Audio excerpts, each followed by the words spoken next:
bad.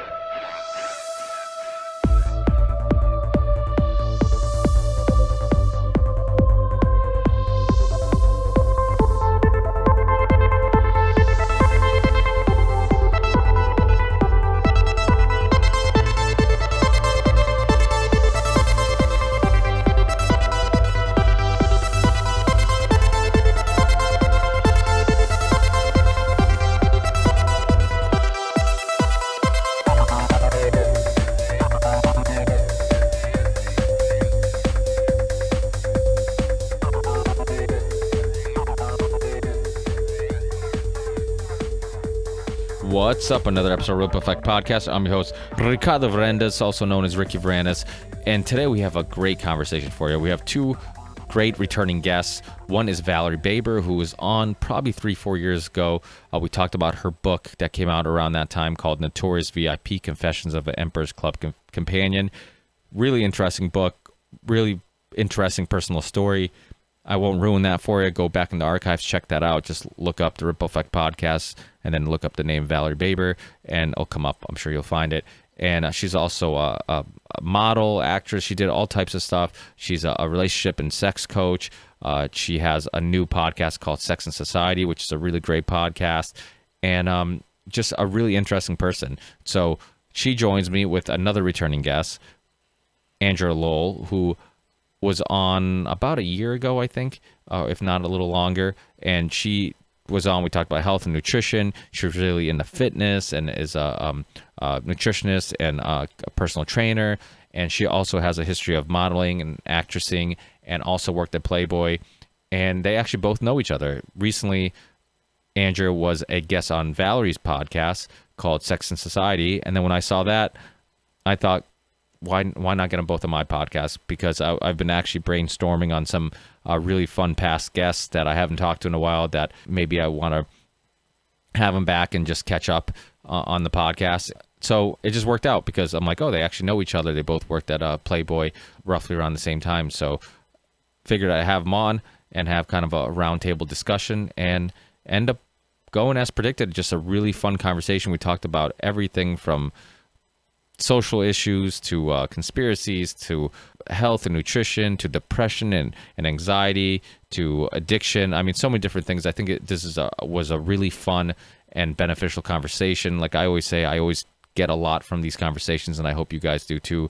And that's why I always tell you to share the show. If you can, please share the show, tweet it, post on your social media. You never know who's listening and who these conversations can really benefit. So please do that. Also, I have a Patreon page on our YouTube channel, RV36, or just look up the Ripple Effect Podcast. You'll find our YouTube channel. In the show description, I always have links to our guests' social media sites and their personal sites. And I also have links to my Patreon page and links to my music, which is the music you hear in the beginning and the end of the podcast. And those are ways you can support the show. All the money from purchasing the music goes to supporting the show. And so if you like the music, please do that, or you can support us on Patreon. But like I always tell you guys, if you can't financially support the show, just sharing it, tweeting it, recommending it to friends go a long way. I think these conversations are really worth sharing. So please do that. So enjoy the show, guys, and I will see you guys on the next one. Peace.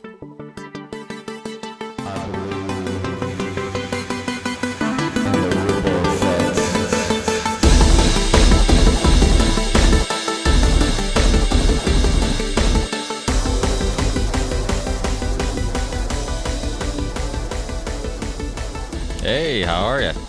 Hello, I'm well. How are you? And Valerie, oh, there she is. Hi. Hey, gorgeous. Hello, beautiful. Hi. And hello, handsome. Hey, how are you? Thanks for being with me. Good. Appreciate it. It's funny because I had you guys both on the show, and it was funny because when I had Andrea on I had her on second. I was going to ask you if you knew Valerie because I knew you both worked for Playboy, but then I'm like, what's the chances? I'm like, maybe it wasn't the same time. I know a lot of people are in and out of that place. And then when I heard you on Valerie's podcast, I'm like, oh shit, they did know each other. I should have asked them. Yeah. So that's pretty cool. And it's a topic that when you were both on last time, we didn't really get into too much. We didn't get into your whole history and some of the partying and some of that stuff. And I'm glad you guys got into it in the Sex and Society podcast, because I think there's a lot of, I think this is just common for the outside looking in at celebrities or models.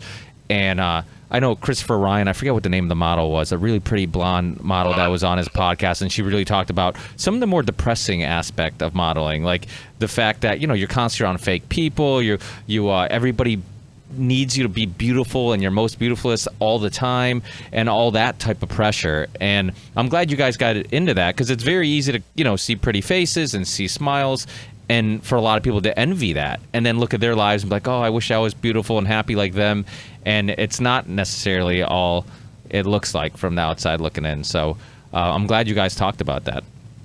Yeah, well, nothing is as it appears. So there's always a dark side to anything, no matter how glamorous it seems.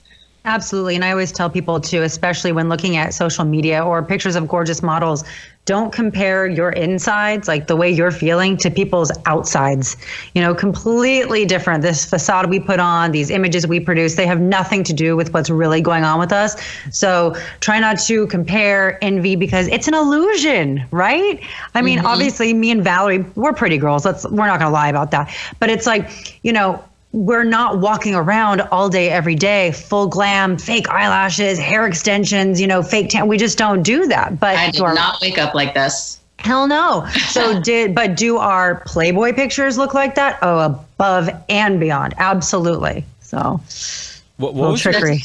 What was your experiences working there? Were they positive? Did you feel like the people were nice? Did you feel like there's a lot of people who were just trying to use it as a stepping stone to get somewhere else and was fake and really was only being nice to people that they thought could get them ahead in whatever career they were pursuing?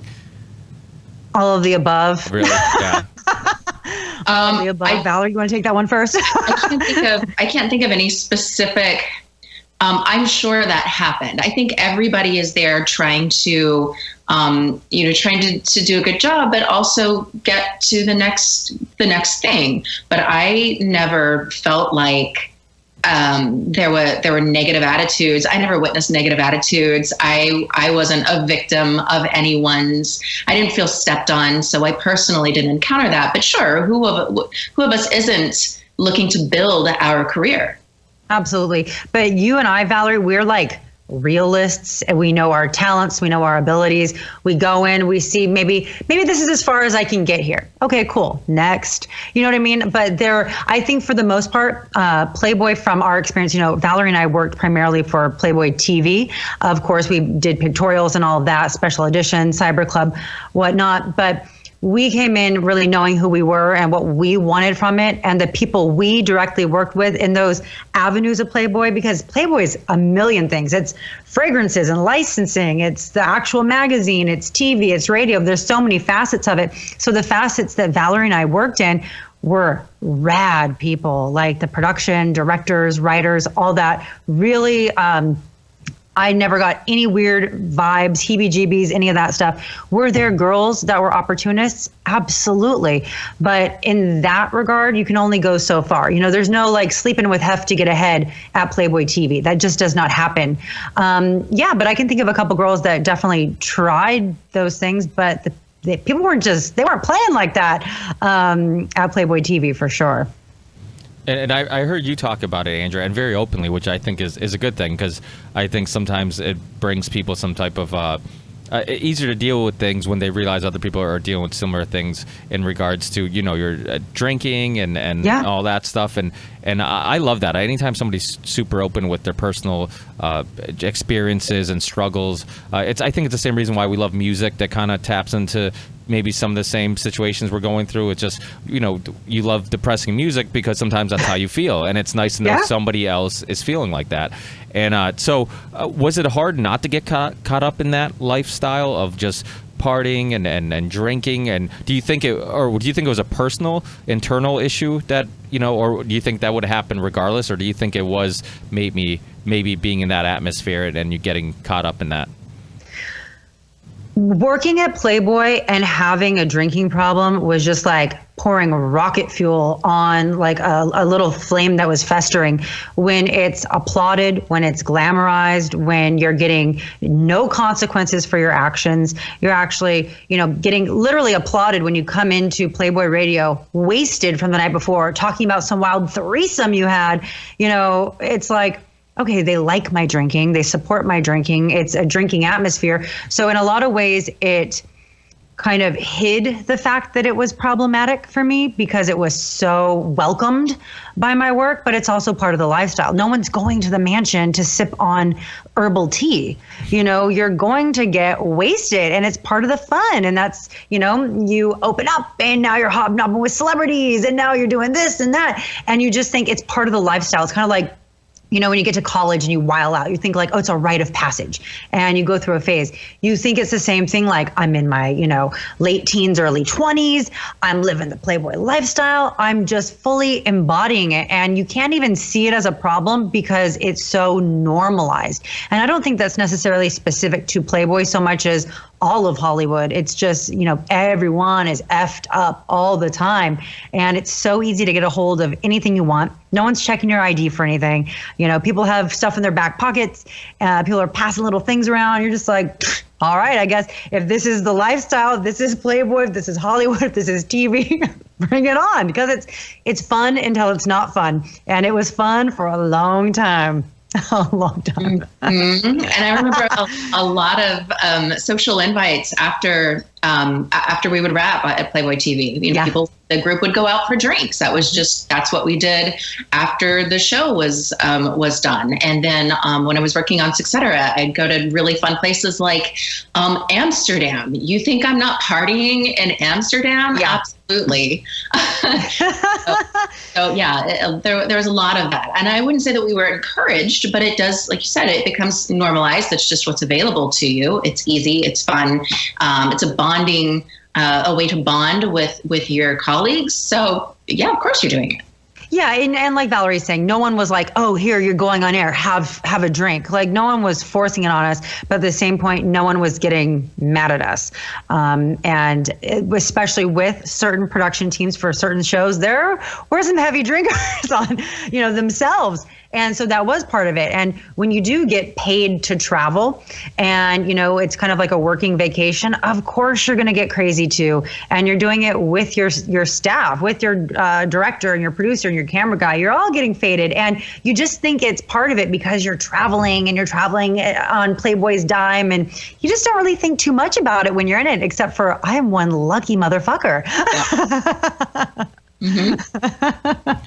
Well, it was funny you talking about how when you were doing a little bit too much drinking, how you didn't see it as a problem. And in my 20s, and I'm sure a lot of people listening in their 20s did similar things where they were drinking. And it was funny the way you were explaining it. It was exactly my experience was I was just having fun. I wanted everybody to have just as much fun as me. Yes. And it brought you some type of enjoyment. And it was just like, okay, if one makes me feel good, then two's going to make me feel better, and three's going to make me feel better until, like you said, until you just basically the bar shuts down or you shut down. And believe me, I had those stories, and I'm sure a lot of people do. And but you don't do any drinking now, right? You completely detoxed forever. I have not had a drink. My last drink was March 3rd, 2012. So I'm almost coming up on 7 years without a drink. I don't want to drink. Yeah. It's like you get to a level of just awareness and consciousness and respect and just enlightenment where you're like, you know what? I feel so good without this. And for me, and I only can speak for myself because not everyone has the same issues that I have when it comes to drinking. I know what's going to happen if I pick up another one.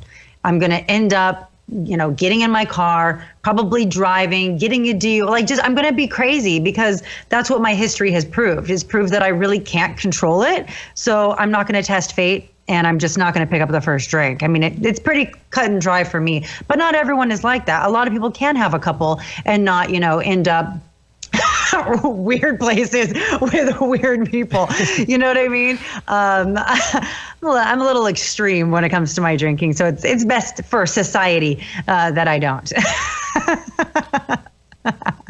It's funny because I feel like we're pleasure monkeys, right? Like we're constantly trying to pursue things that make us happy. We drink things that make us happy. We listen to music that make us happy. We have sex or do whatever it may be, and we pursue that because it makes us happy.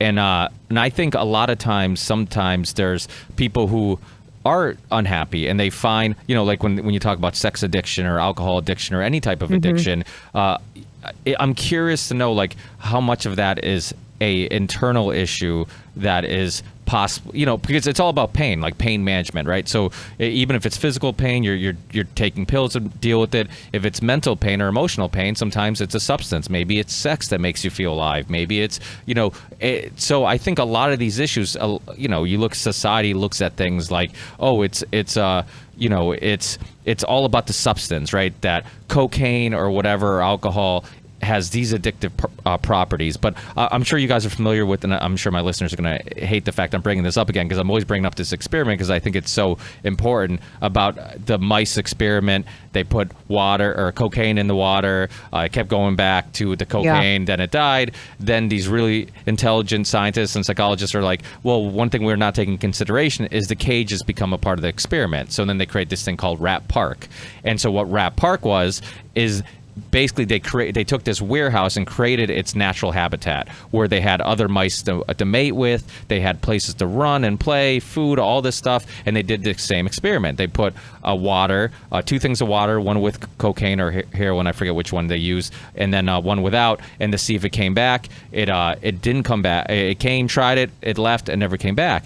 And what they analyzed from seeing this was the cage was a part of the experiment. The reason why the mouse kept coming back to the cocaine or the water with the cocaine wasn't because it was addictive, but because it was unhappy, and it was bringing it a little bit of happiness, and it kept coming back to the cocaine until eventually it died. In Rat Park, it never came back. So it makes you rethink addiction. And I know Dr. Carl Hart and a couple other people have kind of made people reanalyze, rethink what is addiction. Is it this external thing, that this substance that's addictive, or is it this internal thing? You're trying to deal with some pain. And I think the mind body, a lot of times science just likes to kind of narrow it down to like, oh, it's addictive and it has these addictive personalities or these properties. But you look at, we could all go to a party. There's a line of cocaine. You guys could do it once, go on with your life, and never touch it again. I do it once, and I become an addict, and next thing you know, I'm giving hand jobs for money. Who knows what type of crazy, you know what I'm saying? Like, that stuff, obviously, that's an extreme. Which is not terrible. I mean, there are worse things. That is true. That is true. But my point is, like, what's the difference between the two individuals? And I remember talking to a friend of mine that went to UMass, and he was like, oh, it's funny you bring this up, because I had a friend of mine who, same thing, we would go to parties, and there'd be a line. He's like, and after college, I never did cocaine again. And he's like, my buddy became an addict, and he's like, now looking back, I had a girlfriend, I knew what I wanted to do after college, I kind of had a career ready for me, and he didn't. He was kind of uncomfortable place in his life where he didn't have a significant other, he didn't have a good relationship with his friends and his family. So I think, when you look at it, it's like maybe that's the cause of it. It's not just this external, it's not just because coffee or cocaine or sex is addictive, but maybe it's some internal issues. What do you guys think about that? That makes sense to me. I haven't heard of that study before, but it is really interesting. And it makes sense to me. My habits will change according to my environment and who I'm with. So LA tends to be a bit more of a dangerous place to me. I spent a lot of time, a lot of my formative or my 20s here, and I established sort of a family, I guess, here. And I have a lot of social invitations, and when I'm social, I make decisions that I may not be proud of, that are maybe kind of toxic for me.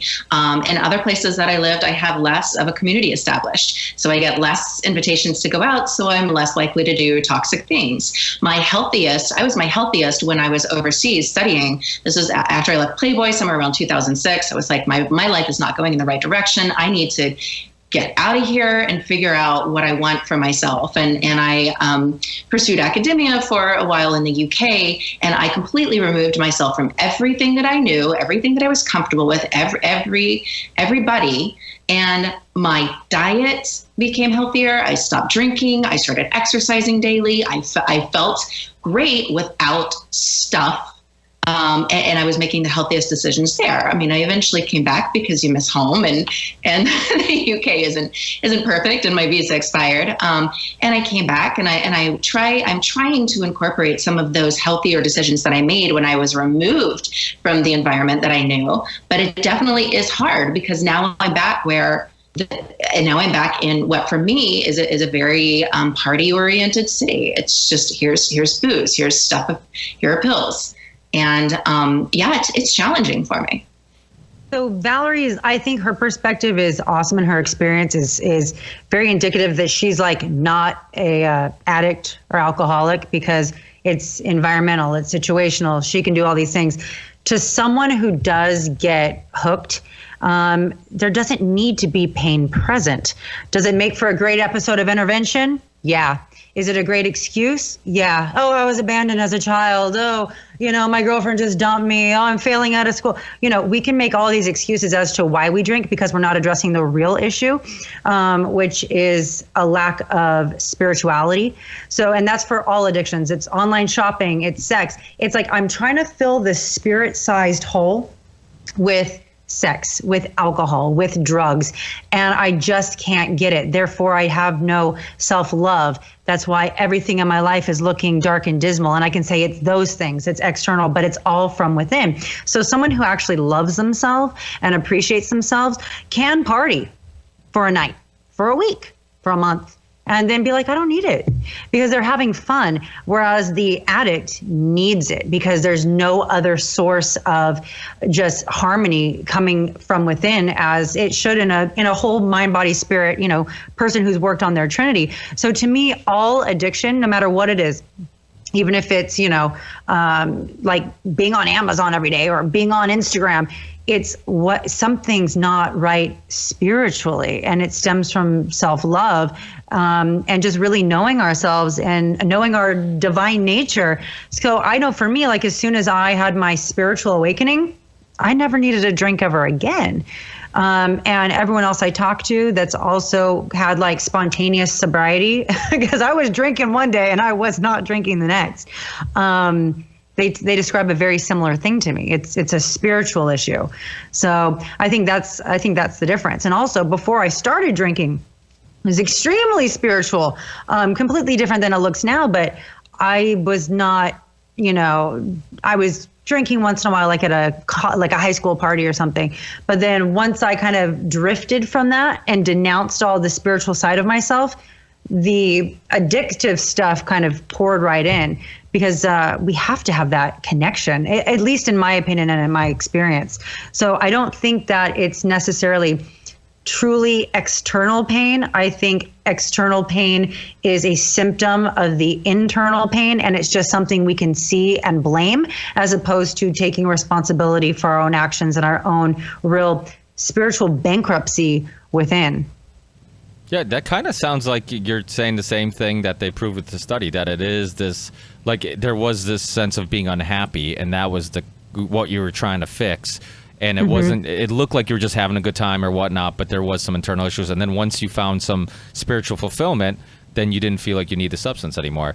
So yeah, right. He's kind of saying the same thing. Yeah, it's interesting, because all these things, when it's sex, depression, anxiety, like these are all topics that are kind of taboo, that people don't talk about openly enough. And not to get conspiratorial right off the bat, I know me and Andrew could go down that rabbit hole quite quickly. Let's go there, boo. Let's do it. But I was on the Sam Tripoli show, and we did an episode on Big Pharma, and one thing that I was kind of surprised you didn't know about was like the history of the DSM and all that stuff, about how a lot of these this like chemical imbalance and a lot of these terms they use for depression, it's not really scientific at all. And even the DSM, which is diagnostic for whatever hell it stands for, isn't scientific at all. Like when you have an injury, a hamstring, a ACL, they do tests to see what's actually hurt before they go to the next step. But if you say you have depression or anxiety, they give you a pill for a chemical imbalance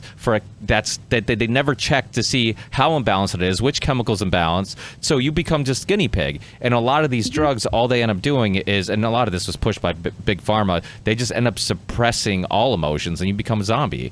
And I think that's a huge issue. Now, how to tie this into to something that's relevant is exercise and diet and even sex are great ways of finding some happiness and antidepressants. I mean, after having sex, I mean, how many people can be actually mad at something, mad at anybody after sex? Like, it's almost the most, you almost feel like, like somebody hit the reset button, like, oh, I'm good. Like, I'm not upset anymore. I got something off my chest, or that release of oxytocin and all those good chemicals. Mm-hmm. Do you guys agree with that?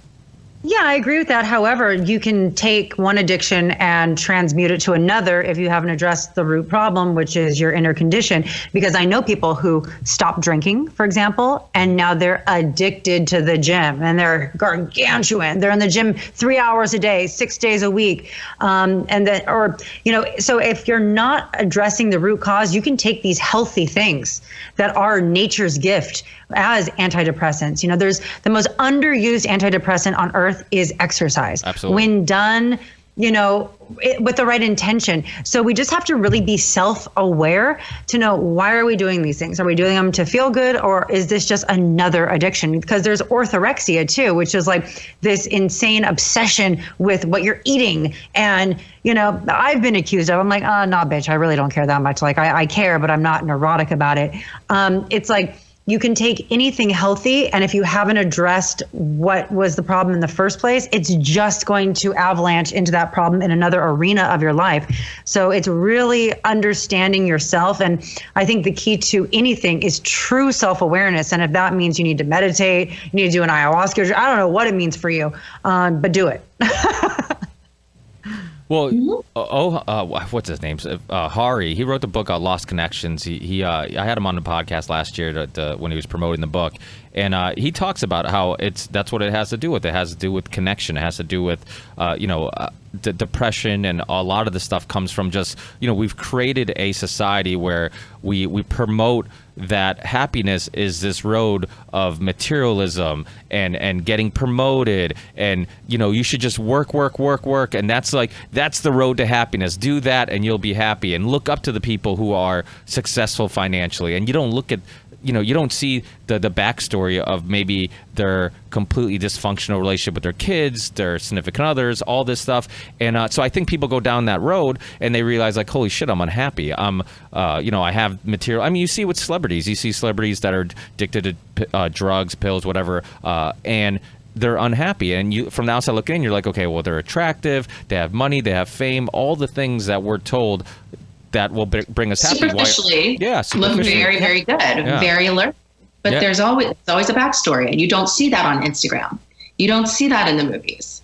Yeah. Well, I think that's a problem with society in general, right? I mean, your podcast, you talk about sex and society. I mean, one of the issues with society is, I think, that we've been kind of sold a book of lies. I mean, I was born in Portugal. I go back to Europe, and people, I mean, they work less, and a lot of the Europeans that end up coming to America, including my parents and my relatives that now live here, they look at my relatives that still live in Europe and France and Portugal, and they're like, oh, they're lazy, they don't want to work, they don't. I'm like, but why is that wrong? Like, we need to rethink the way society has been designed. And it's like, okay, we've done it the way, this way, like where we work and work and we work, and we think that work is always this good thing. And this, like Thaddeus Russell talks about how we still have our deep-rooted in American society is our Puritan ancestors, this idea that their way of thinking that work was always good. It didn't have to be fulfilling, it didn't have to be for any good reason, but work was always good. And it's like, we're still told that. Like, if you're dating, if I had a daughter that was dating,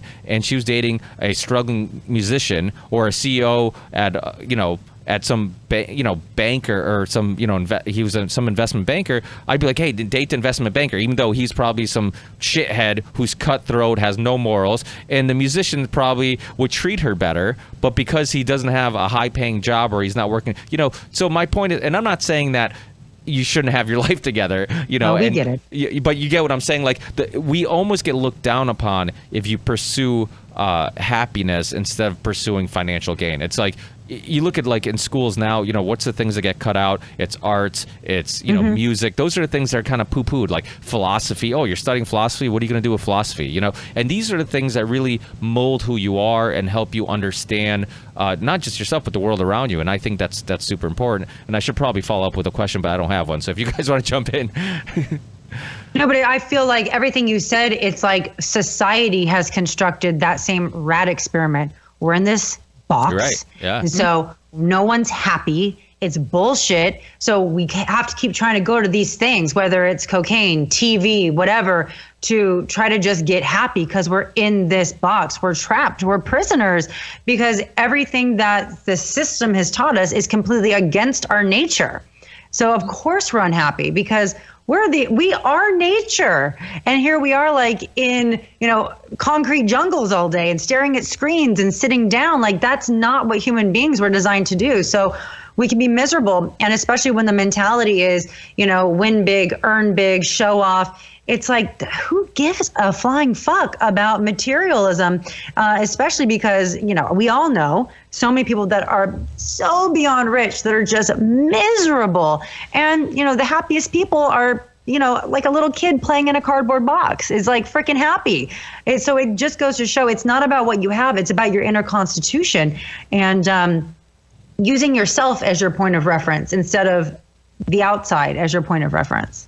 But it's so easy to say, how do people actually do this? How would they apply this? You know what? I know that what I see is not what I'm going to get. So I need to just be happy with myself. But I mean, after you say that, how do you actually find that inner peace? Sure, there's meditation and there's practicing healthy things, but it sounds so easy, and it's harder to do. So how would we advise other people to achieve this? Just for my personal opinion, I mean, I talking about Christopher Ryan's, it's funny because he's traveled all over the world. He's the author, wrote Sex at Dawn. And I remember when I had him on the podcast, we talked about, just his new book called Civilized to Death and all about, this idea of like, what's progression? We think we're progressing because we have more technology and we have more material things, but everybody's more unhappy. And I think it's one of those things where, like, he talks about people. His personal experience is actually a good example because he gets people who email him and talk about how, oh, you get to travel all over the world, and because he has these amazing stories, and he spent his whole life traveling all over the world, right? And he's literally everywhere, and has friends everywhere, and has all these crazy stories. And people look at it and they envy it, but he's, like he said, but he's sacrificed some stuff. He doesn't have a house, he doesn't have a car, he doesn't have. He has no place to call home, really. He doesn't have a family. So he's basically, this thing has been his journey, and he's okay with sacrificing the things that society told him he should have had. Like, because if he listened to society, you should have settled down, like he was talking about how he would just go somewhere, he'd get some wait, he'd be a waiter for a week or a month or a couple months, and he'd go do some other shitty job, and he'd just do enough work just to kind of pay his necessities, and he was completely content with that. And but if he listened to society would have said, like, dude, you're an adult, get your life together, like, get a fucking full-time job, get a house, get a car, like, have some savings and all this stuff. So he didn't do that, and he's happier, and he understands things better and has better perspective on things because he's traveled all over the world. And as you guys know, doing some traveling yourself, it's amazing how best education. What's that? Travel is the best education, I think. Oh, absolutely. Totally. Yeah, 100%. No, absolutely. And you realize that we have much more in common than we don't. And it doesn't matter what type of, color or religion or whatever it may be. At the end of the day, we all just want a safe environment. We want to laugh. We want to be happy. We want our families to be safe. We want our friends to be safe. And so, he made those sacrifices. So my point is, like, for example, I had a cousin who came, and I hope he doesn't listen to this podcast because then he's going to know the family was talking shit about him. But I had a cousin who came from Portugal to visit, and I remember my my mother was like, he's like, oh, he needs to get his shit together because he's like almost 40 and he's never had a full-time job, this and that. And I remember when he came to visit and we were hanging out and he was showing me like how him and all his friends have like this beach house in Portugal, and like every weekend they go there and they throw these parties. They get together, they either hang out and drink, or they throw a party or whatever, but they're always together. And during the week, he works like basically part-time hours, less than 40 hours, 30 hours, whatever it may be. And he's super happy, and he has all these memories and pictures and all this stuff. And my miserable parents, who spend their whole lives working and like have been convinced, and a little bit because they're foreigners who came from a farm and didn't have much, so saving was making money to them. That was the only way to survive. But they got so caught up in coming to America to get financially ahead that they've lost all that. They've lost that what made them happy when they were still in Portugal. When they, I was born in a house with no running water. Like, what made them happy was the fact that like my dad was one of 12, my mom was one of 7. So like, huge family. But everybody lived together. Everybody, like, it was, basically my grandfather was popping out farm workers because, so it was free labor. It wasn't like now having kids is an expense. Back then it actually, helped the business. But so the kids would help on the farm or whatnot. They'd always have alcohol. They always had food. My dad makes wine. My grandfather made wine. So even though they didn't have the material things, they were always together. They ate together. They drank together. They played cards together. They played games together.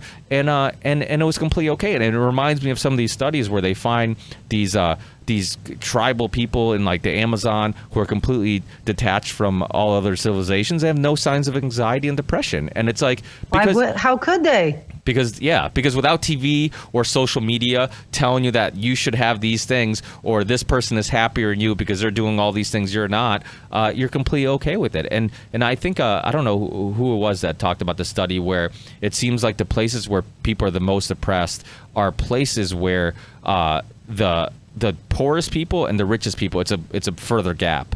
If people are closer together, then you don't envy each other quite as much, So I think that's important. So I think to eventually get to answering your question, or at least my opinion on maybe how to answer your question is, I think there are some sacrifices to be made.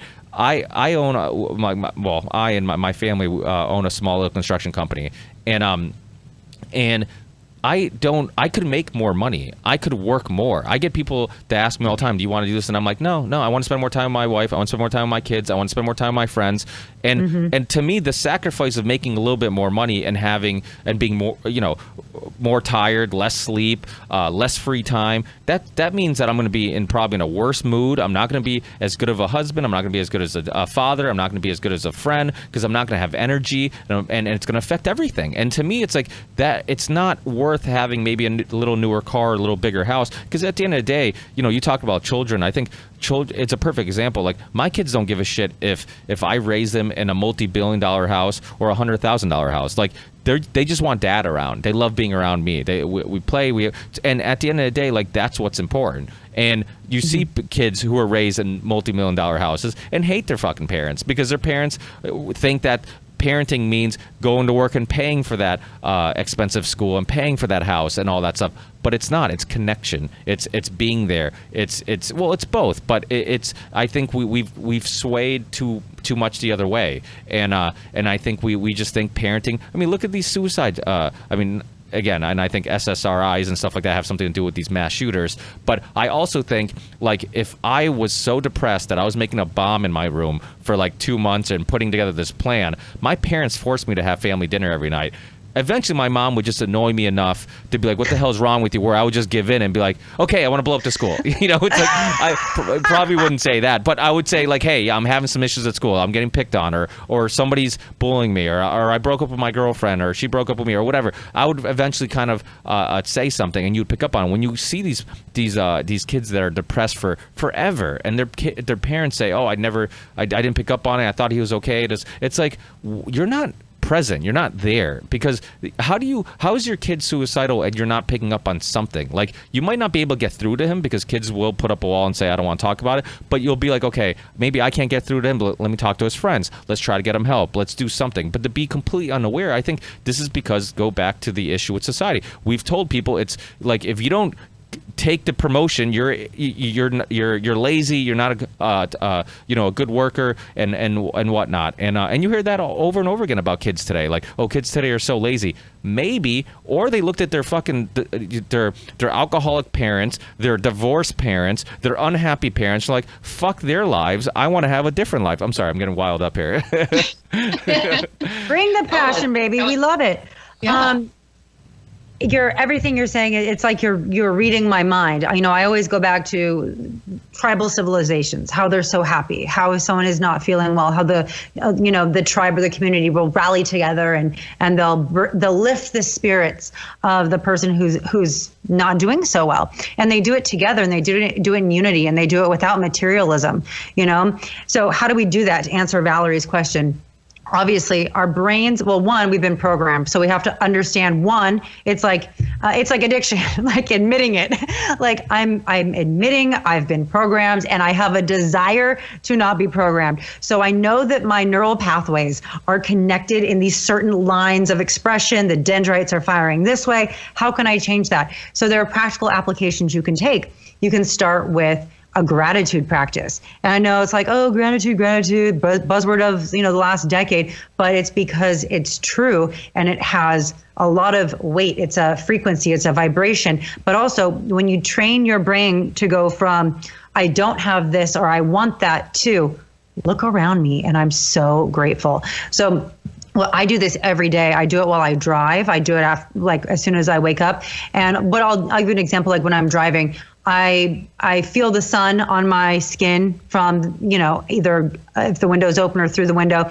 Thank you so much for this feeling of warmth on my skin. Thank you for the air I'm breathing. Thank you for this beautiful blue sky. Thank you for this car I'm in. Thank you for the clothes I'm wearing. I just start to get really real and grateful for what I already have. And when you really train your brain to think, wow, I have everything I need. I'm thankful for this second chance I have at life. I'm thankful for my purpose, for my mission. I'm thankful for everyone I get to help. And you just kind of let it avalanche and it becomes something much bigger. When you train your brain to do that, you no longer care about what other people are doing. You no longer care about what you don't have. And then you start to really cherish the things you do have. So it's like I've done, I know like there's some show on TV right now, like the Marie Kondo house cleaning something. I did something very similar like 5 or 6 years ago.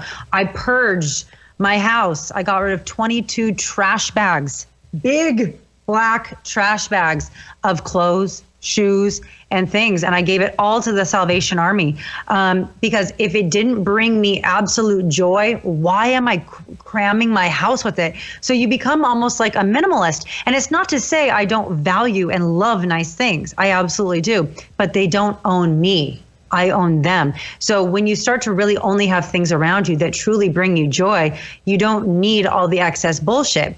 Also, when I don't have a spiritual hole, I don't need to try to fill it with stuff. So another thing is releasing the bondage of my reaction to people's opinions, because if I care what other people think about my choices, this is going to fail.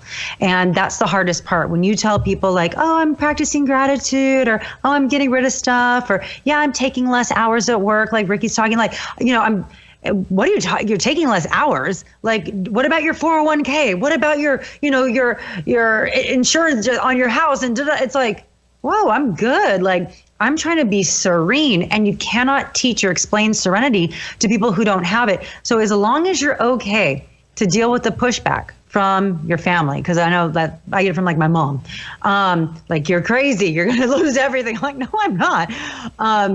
As long as you're okay with the just ignorant opinions and just seeing it compassionately, they just don't know.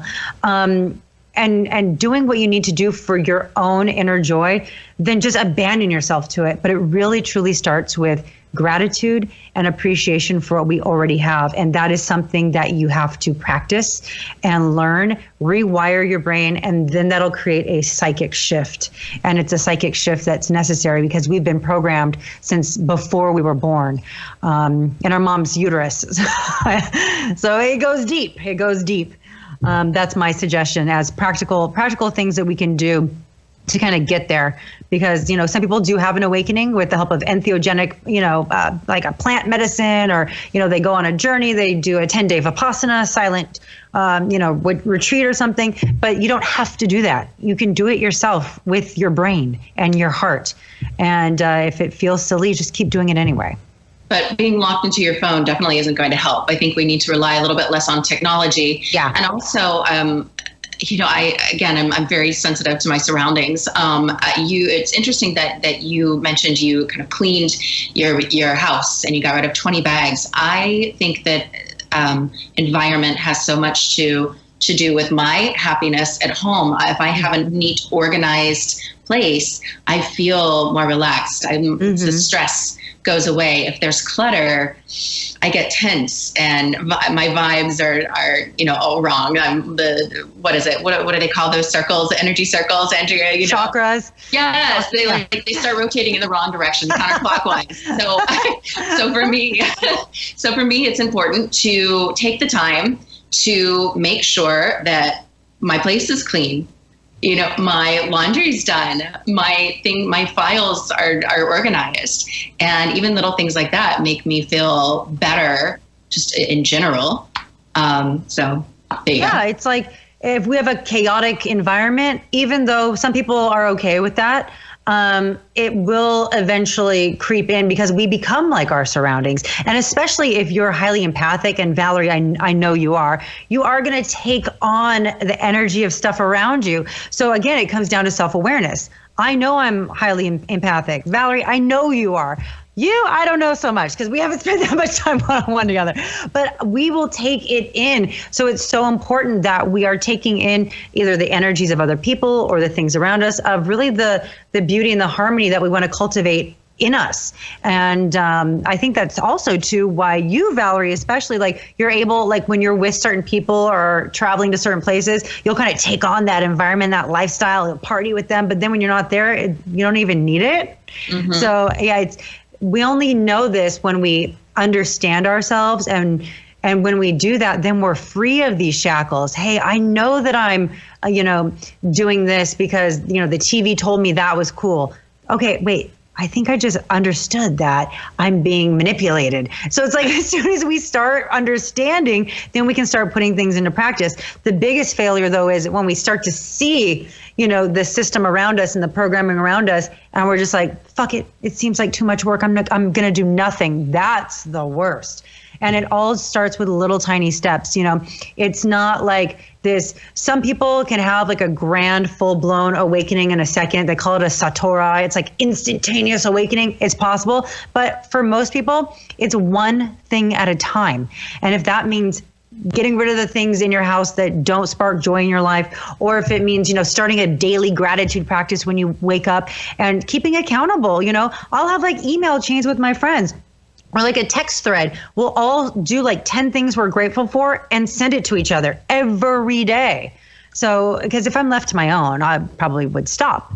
But then it gets to the point where you've created a new habit and then you're doing it on your own. And like I said, I'm not only doing it when I wake up, I'm doing it while I'm driving. So I'm always in a state of gratitude. When I'm working with clients, I thank them for their hard work and their dedication every session. And so it's like I'm constantly thinking of, where can I be thankful in this moment? And I have completely rewired my brain. And like the person I was, Valerie knows my former self. I don't even identify with that person anymore. It's like we try to pull up stories. It's like, oh yeah, let's talk about the Playboy days. It's like, I really have to rack my brain because it's like, it's so far removed from who I am today. And it really, it was like a dream, right? It's like, it really happened to me through gratitude. So that's all I can share is my experience. And that's how I experienced this massive shift. So I think that's a really important practical tool that people can use. Yeah. And I think the greater media literacy that we have, the more we understand what it is we're seeing and we understand how to interpret it and what to accept and what to reject, we're going to be more powerful in directing our own lives. And I also think the more knowledge we have in general about anything, we're going to have more power about the direction of our life. So whatever it is that's important to you, absorb that. And if you're working full time and you have a house full of kids and you don't have time to read, I love audiobooks. Me too. Those have changed because you can do it in the car. You can do it while you're doing your makeup. You can do it while you're cleaning, doing dishes, cooking, whatever it is you do, you can learn. And that gives you such a greater sense of power. So go Audible. Yeah, that on that note, also I like to get my brain programmed through auditory means. So I'll have my house just blasting with like 432 hertz frequencies or 852 or whatever they are, so it's like I constantly have just like this beautiful harmony going on all around me. And it's not only giving me that beautiful spiritual energy and serenity, but infusing everything in my house with that energy too. But yeah, if I'm not learning, I'm harmonizing. And there's no time to be wasted. It's like, yeah, we're in the car, we can be learning and listening. I'm, like you said, doing my makeup. So it's like there's no time that we can't learn. So anyone that's too busy, you're never too busy to at least like blast beautiful frequencies through your home, because some people might say, well, I can't listen to an audiobook. Well, I have, a kid on my hip and I'm doing my mascara. I mean, you could, but to make it easier, there's sounds and intonations you can listen to just to raise your spirits and get that energy and that vibration on a much higher resonance. Do we sound like hippies, Ricky? Yeah, but it's all right because I usually sound like one myself. I'm way toning it down. Just yeah. Well, don't. I mean, chakras and vibration. No need to. I mean, I've this podcast. I've gone everywhere with this podcast. I talk about all type of controversial stuff. So everything from 9/11 to vaccines to universal income and all the things that are triggers to people. So I think every conversation, every topic should be explored, and that's why I don't think anything's off limits. And like you're saying, taking as much information as possible. Now you see it more than ever. People are constantly just going to websites and listening to shows that just basically just that's not information. Yeah, it just regurgitate the opinions they already have. But I mean, we also have an issue now. Speaking of information, it is the fact that we are so overwhelmed with so much information that I think, this idea, like Andrea said, some people are just ignorance is bliss. Like, you know what? I'm so overwhelmed, I just give up. And I think you see it with diet. You see it with so many different avenues. You see it with what people are calling fake news. It's like, well, who's dictating what's fake news? And do you want any one person to say this is fake news? Because sometimes there are two sides to a story, and they're not. And a lot of times now, more than ever, you're seeing people blur the line between opinion and fact, and they're giving you their opinion and telling you it's fact. And let's be honest, also, there's just so much information online, like I said, that you could find a study, then find another study that says the opposite, or you can find an article that says one thing, and then you can find another article that rebuttals that. And it's just it's endless. And then you do get to the point sometimes, or you get some people who get to that point. They're just like, screw it. I don't know and I don't care, and I'm just going to be, a sheeple. I'm going to go with the herd, and I'm just going to, but I do think life's a giant puzzle, and every piece of information you can kind of learn and figure out is one more piece of that puzzle. And at the end of your journey, or at least at the end of my journey, my goal is to gather as many pieces as possible. And maybe that image of maybe what life's all about or what my purpose is or whatnot might not be completely clear, but, I'm going to gather as many pieces as possible and try to figure it out. And so that's kind of my goal. And that's constantly what I keep trying to tell people, because, the reason why I call this the Ripple Effect podcast is because I truly believe in the ripple effect. I believe in the idea that we can all create some type of change, some type of positive energy. I mean, it's no different than if somebody calls me in a good mood, maybe tells a joke or whatever. Now I'm in a good mood. My interaction with the next person is going to be much more pleasant and continue. And the opposite can happen too. Somebody could call me in a shitty mood. Next thing you know, now I'm in a shitty mood. I'm like, what the fuck was his problem?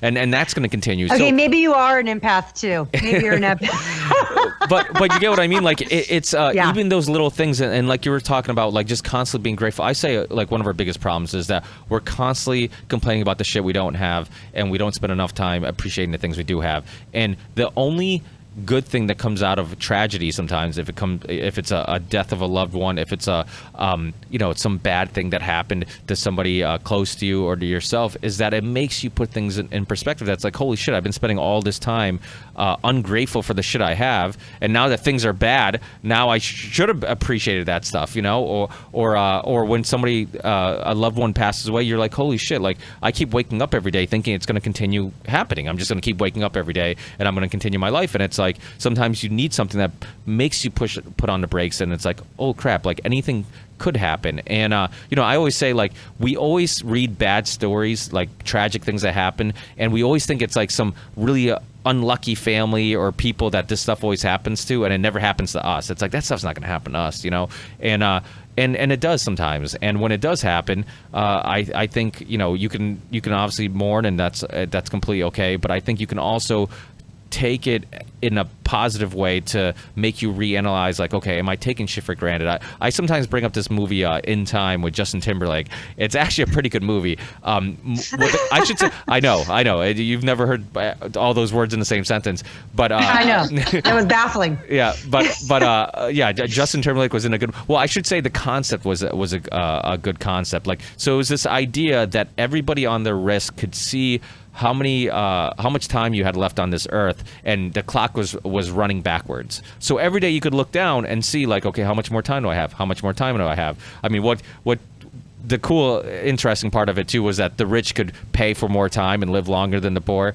But of course, which I guess isn't that unrealistic. But the idea was like, okay, imagine if we had that. If everybody had this watch that told you how much time you had, how much different would you live your life? How much different would your decision making be? And so I think that's it was kind of an interesting concept. You watch something like that, and it's like, well, we don't have that watch, but we do know we're not going to live forever. So we do know there is a watch running backwards. We might not see it, we might not realize it exists, but unless we eventually learn how to download our consciousness into some robots, and even then, do we even want to do that? I'm like, yeah. Well, I mean, isn't I'd rather go somewhere else. Well, the yin and the yang, right? Like you appreciate the good because you do have the bad. I appreciate I don't call them my cheat days, my reward days, the days I eat bad, because I did eat good all week, so I earned it.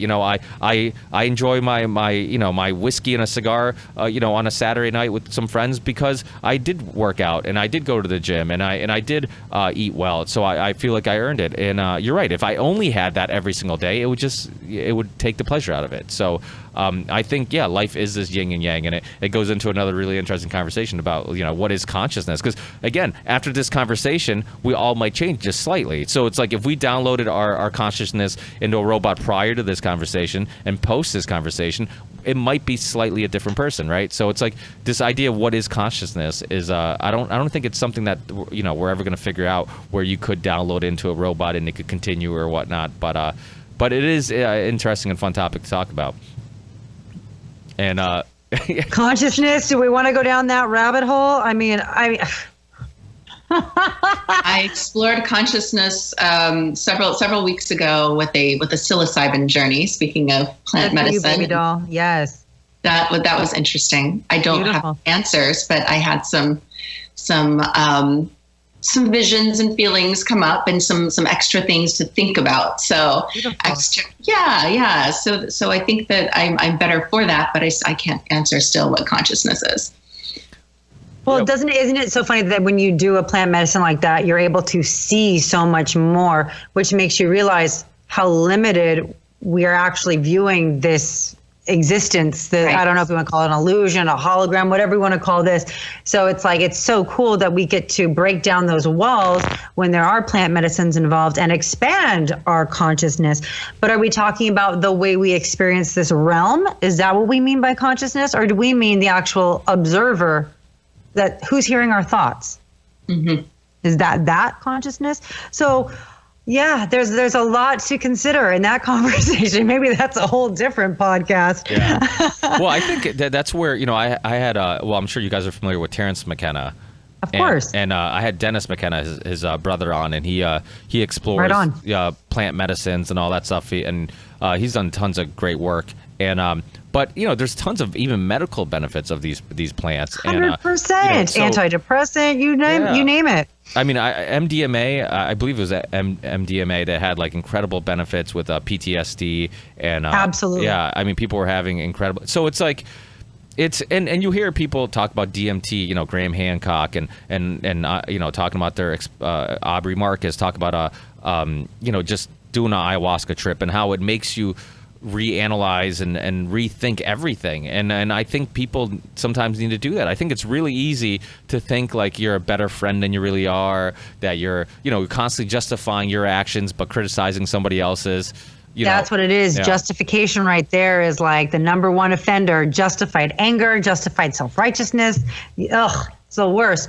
When you can step back from your reality and let whatever, you know, great spirit, your higher self, entities, ancestors, whatever, speak to you, even freaking the plants when on mushrooms, whatever, just kind of right size your problems and put things into perspective. And I've done a lot of this stuff, but that's not where I get my kind of up-leveling from, even though I have used these tools and these medicines before.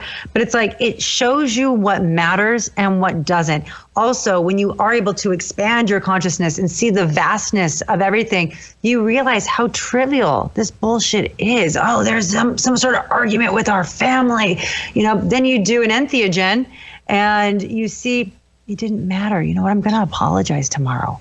It's like, it really just helps you get like a big slice of humble pie. And I mean, like humility. Humility is an incredible, incredible gift that a lot of times we don't get until we see how insignificant our own psychodrama is to the grand scheme. And I think that's super important. If people aren't able to do that self-actualization on their own, then I think medicines can be extremely potent and powerful. Of course, I would only recommend doing them with a shaman or the likes, or a trusted group of friends. You know, like I would do a mushroom journey without a shaman. I do that with some friends, you know, that I trust. But I think it's super crucial that we do expand our horizons. You can even do it through meditation. You can do it through Kundalini and breath of fire. Yeah, you know, I've had straight DMT trips through breath. Like, holy shit, here we go.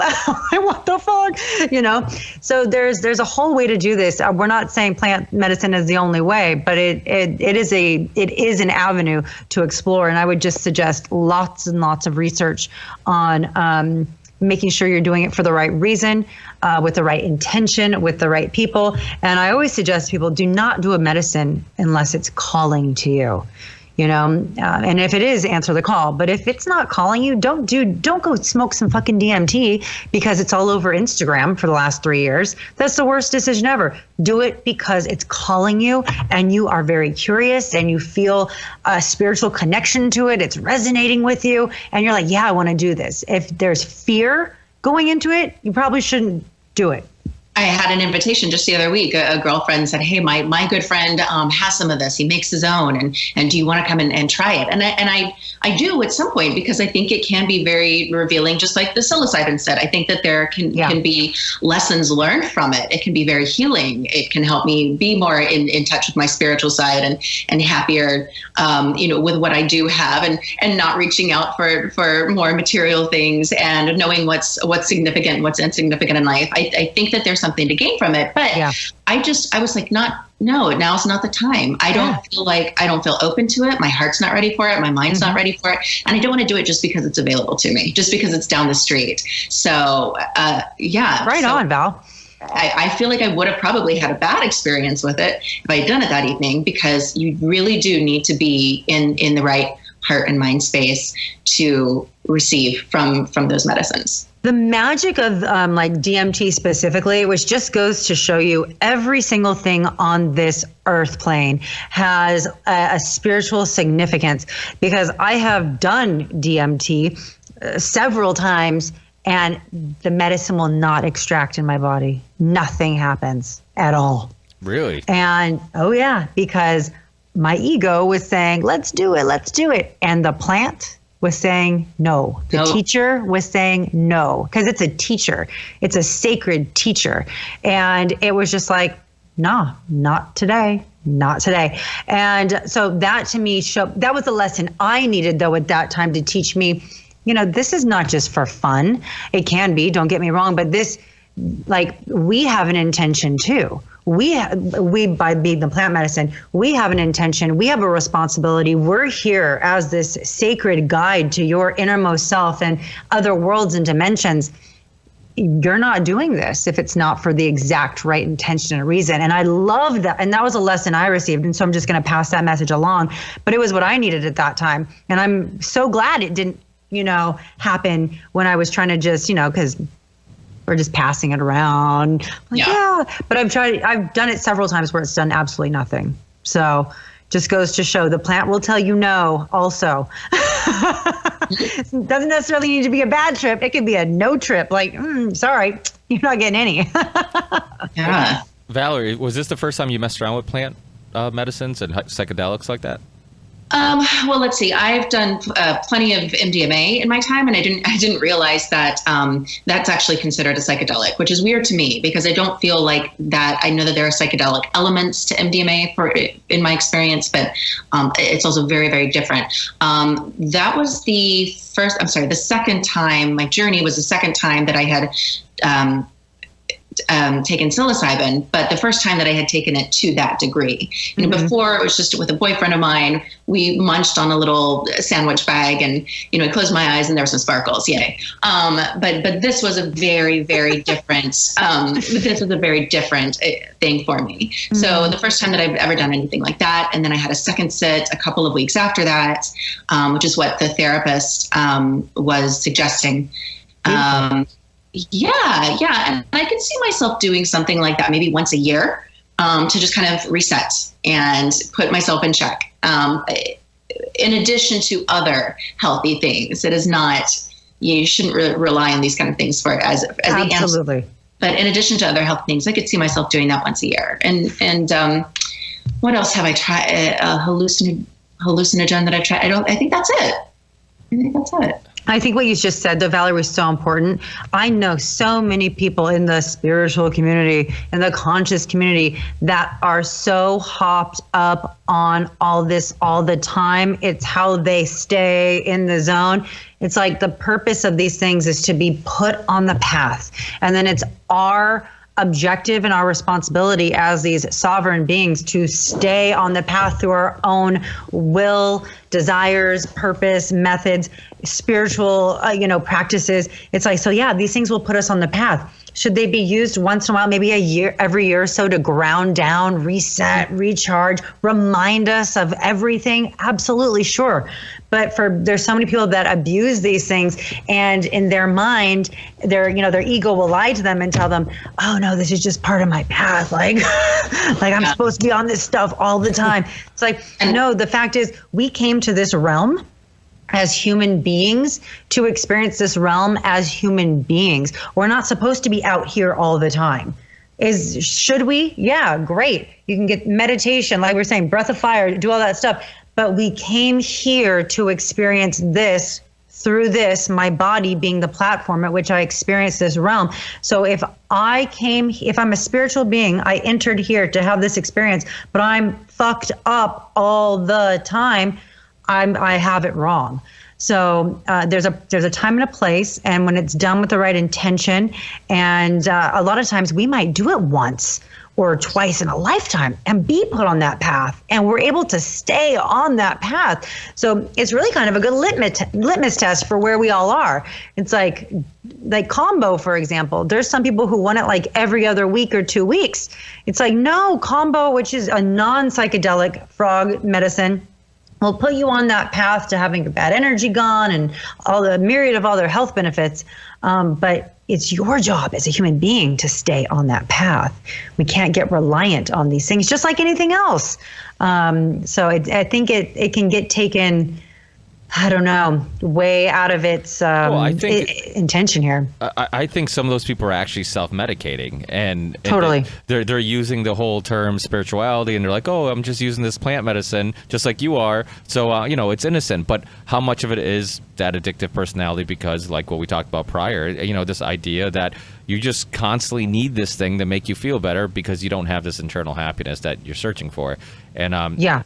So I think that's a huge issue, and but their internal their internal dialogue is completely, the narrative is not that reality. It's, oh, I'm increasing my consciousness. I'm expanding my spirituality. Because when you do have an addiction, everything about you is in denial about it. So you will tell yourself any narrative, and when you're in denial, you do not know you're in denial. So it's not like, oh, okay, I'm going to tell myself this. No, you start telling yourself things and you believe that story because you have to. Because if you shatter your reality of, hey, I'm abusing this substance, then you have to stop abusing that said substance. So the inner narrative and the inner dialogue and even the entire belief system will be off of what it should be, because you have to lie to yourself in order to perpetuate this need of more and more and more. So a lot of people will be in the belief that it's just their spirituality and they're a guru and they're this and they're that. And it's like, I'm not going to follow any guru that has to be on medicine all day, every day. Just like I'm not going to go to a doctor who's on a bunch of pills, not what I'm looking for. So it's, it can be a slippery slope like anything else. I live in the mecca of that. I'm on the west side of Los Angeles, very near Venice, California. Mm-hmm. And that Venice is entirely these self-righteous, could be like spiritual, but really just using that as an excuse to be high all day. Yeah. People, they're my next door neighbors. So I know. Party of Val. Well, I think that the word spiritual has become, that's what people think of, like these people that are high all the time, and because everybody, they like Andrea said, like they're using it to justify basically the same addiction and the same issue that the alcoholic has, only because they're doing something that is sometimes used for spiritual reasons. They can justify it by saying I'm being spiritual, but all the time, it's silly. And I think it gives these plant medicines and kind of a bad rap, and I think there's a lot of, and unfortunately they haven't been studied enough, because the big pharma wants you on their drugs, not on the stuff that you can grow and get. They want to tax you and then make sure you're on their stuff, but it's which is a shame, because I think there's a lot of people that get some serious benefits from this, from eating the right way, from detoxing, all this type of stuff. I mean, so much. I mean, we really are a chemistry experiment. Everything we eat, the air we breathe, the chemicals in the clothes we wear, everything around us is constantly having some chemical effect on the way we look at things, the way we perceive things, how much sleep you get, all these things. I mean, I see it. Don't get me wrong. I'm a cigar and whiskey drinker. I love my glass of wine with dinner. I like my whiskey and cigar after dinner. And I think there's some serious benefits in the conversations that I think I wouldn't have had with certain friends if they didn't have that, maybe that glass of wine to kind of take the edge off. Social lubricant. Yeah. Some people do need that. But I also know that I had some issues with the next day, that deep depression you'd get into. Like, it's almost like my brain would release so much serotonin the night of, that I was so happy and so, because I'm a loving drunk. Like, I don't understand people who are angry drunks. You like, and me both, baby. I just end up telling everybody how much I love them and just smiling and laughing and I have no anger in me. And so, but the next day the opposite would happen. Like, it was almost like I released so much serotonin that the next day I ran out, and I would just be depressed and I couldn't understand why. So I think even things like a glass of wine and whatnot, even though they can be used for positive in positive ways and have some amazing experiences, I think you do have to be careful with everything. We are these chemistry experiments, and you don't really know how things are affecting you, and what affects me might affect somebody else differently. So we do have to kind of figure out what we can handle and can't handle, and what's best for us, and go on that journey. So I think that's super important. And keeping honest about it. Like, you're honest. You're saying, hey, I do have these great conversations, but then I feel like shit the next day. And you can decide, because you're self-aware and you're not in denial, is it worth it? Do I want to do this? Yeah, it is worth it to me. It's not affecting me in any sort of negative way. It's not affecting anyone else. So it's like, if we can get honest with ourselves to our innermost core, know why we're doing things, know the pros, the cons, and be real about it without the fucking justification, then we should go forward. And what's right for me is not right for you. I'm a fun drunk. I'm a happy drunk. But I'm different. I can't have just one or two. You know what I mean? So it's like, I can't take your experience and try to translate it to me. To thine own self be true. Only I can make that decision for myself. So I think it's so important that we all really truly get to that level of self-actualization, self-referral, self-knowledge, self-awareness that it takes to truly be, you know, our own master of our own personal domain, straight up. And it's very rewarding, but it does take work. You have to be committed to doing that. You have to ask yourself a lot of uncomfortable questions and be willing to admit a lot of uncomfortable answers. So I think people want to, a lot of people might be more likely to just say, you know what, this is too much work. I'm overwhelmed. I'm just going to go back to what I've known. But then that's just going to perpetuate the depression. You have to make yourself uncomfortable before you can make yourself more comfortable. Absolutely. And that discomfort is a blip in the arc of our life. It's nothing. Just do it. What's a week of deep inner self-exploration? You know, it can be done in a couple hours if you're doing it with your full intensity. I think sometimes people are afraid of what they're going to see and what they're going to find, because I think there's I mean, what are you, a serial killer? Like, what are you going to find? No, but like, I think this goes back to, you know, why they're human. Yeah, well, yes, exactly. And they're, the fear is bigger than the reality, though. The fear of the fear. I know when I was looking at myself, I didn't want to do it. I wasn't afraid of looking. I was afraid of this like wall of fear I created that wasn't even real. So I walked through that fear,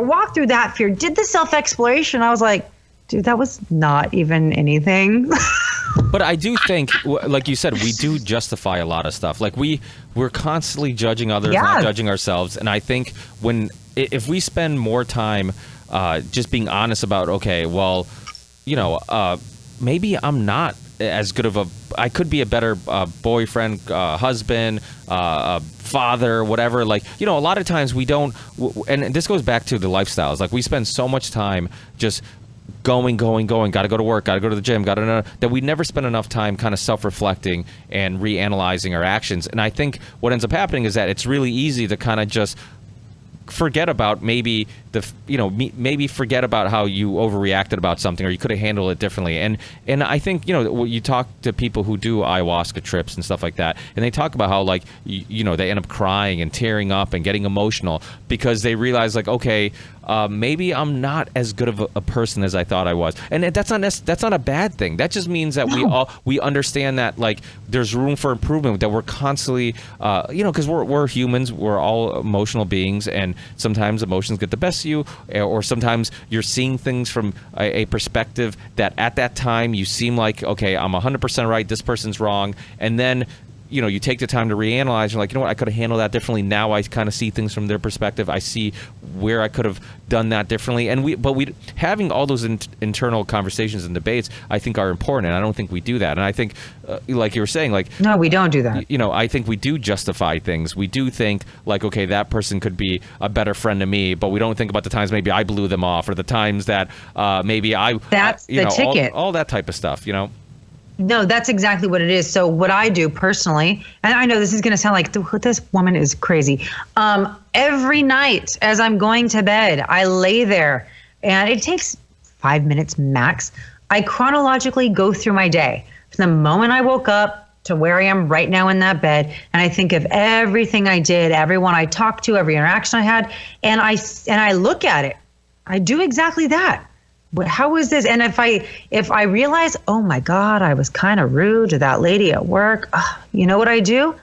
I apologize the next day.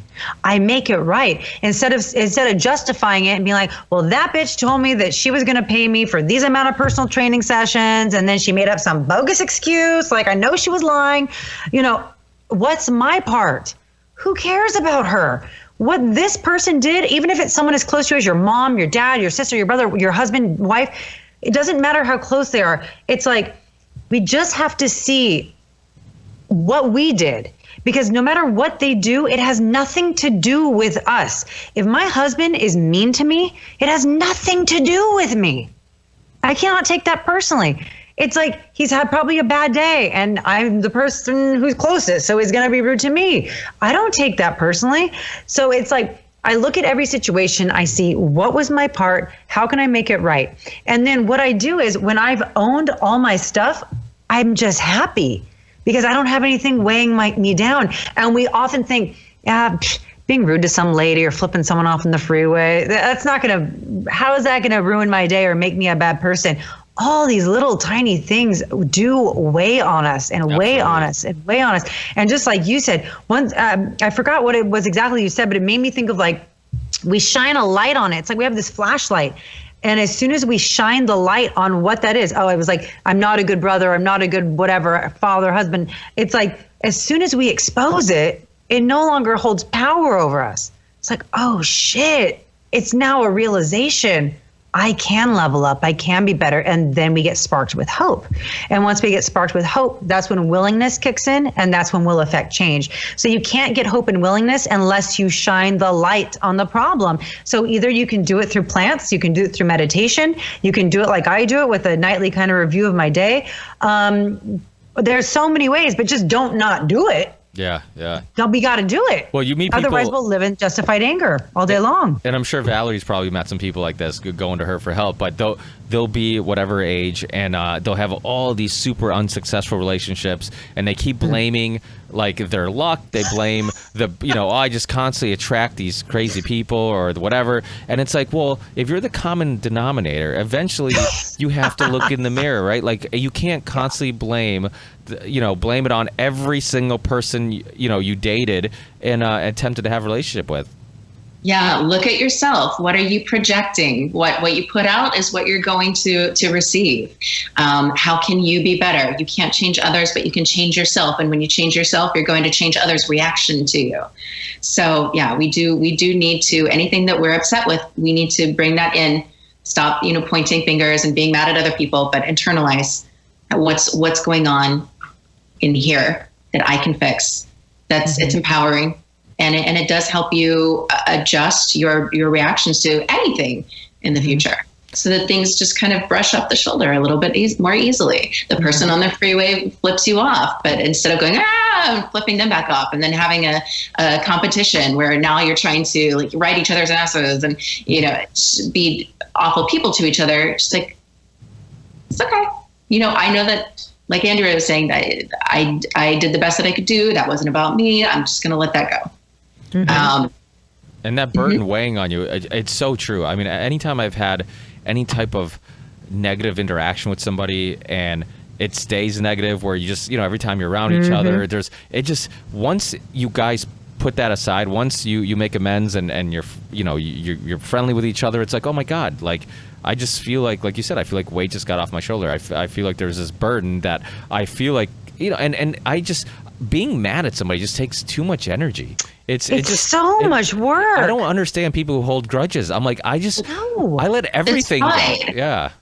It's pride. People are so proud. They want to, they want to be the one who's apologized to because they want to be the right one. And it's just, holding on to that pride is more painful than the little bit of discomfort you're going to spend apologizing for something that maybe you really truly believe that you're not in the wrong for, but just doing it to patch things up might be a little bit uncomfortable, but it's going to bring you so much more satisfaction than holding on to that. No, I'm right. Damn it. Other people need to know that, and they need to say they're sorry to me.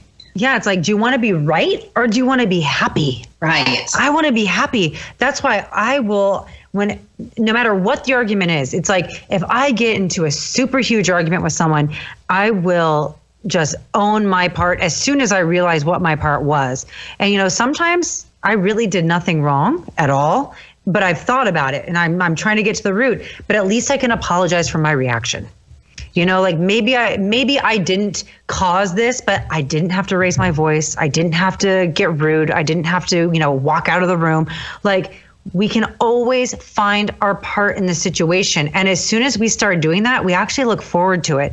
I like doing that now, where I actually am like, oh, I can't wait till I can figure out what my part in that was so I can go apologize, because it actually feels really good. And typically when you do this with people who don't have experience with this, they are blown away. They're like, wow. But you're showing them what humility looks like, and you're giving them permission now to do it, because we're so not used to seeing people just, hey, you know what, I fucked up, that sucked, I was a shitty person yesterday, like what can I do to make that right, And once they see like how virtuous this is, they're going, maybe I should start doing that, or they'll ask me. Ripple effect. It's the ripple effect, because once we start acting a certain way, it gives other people permission to, and it goes the other way too. It's like, like with certain behaviors online. Oh, someone posted this. I know I can do that too. So it goes both directions. So it's like we have to use this ripple effect principle in the best way we can.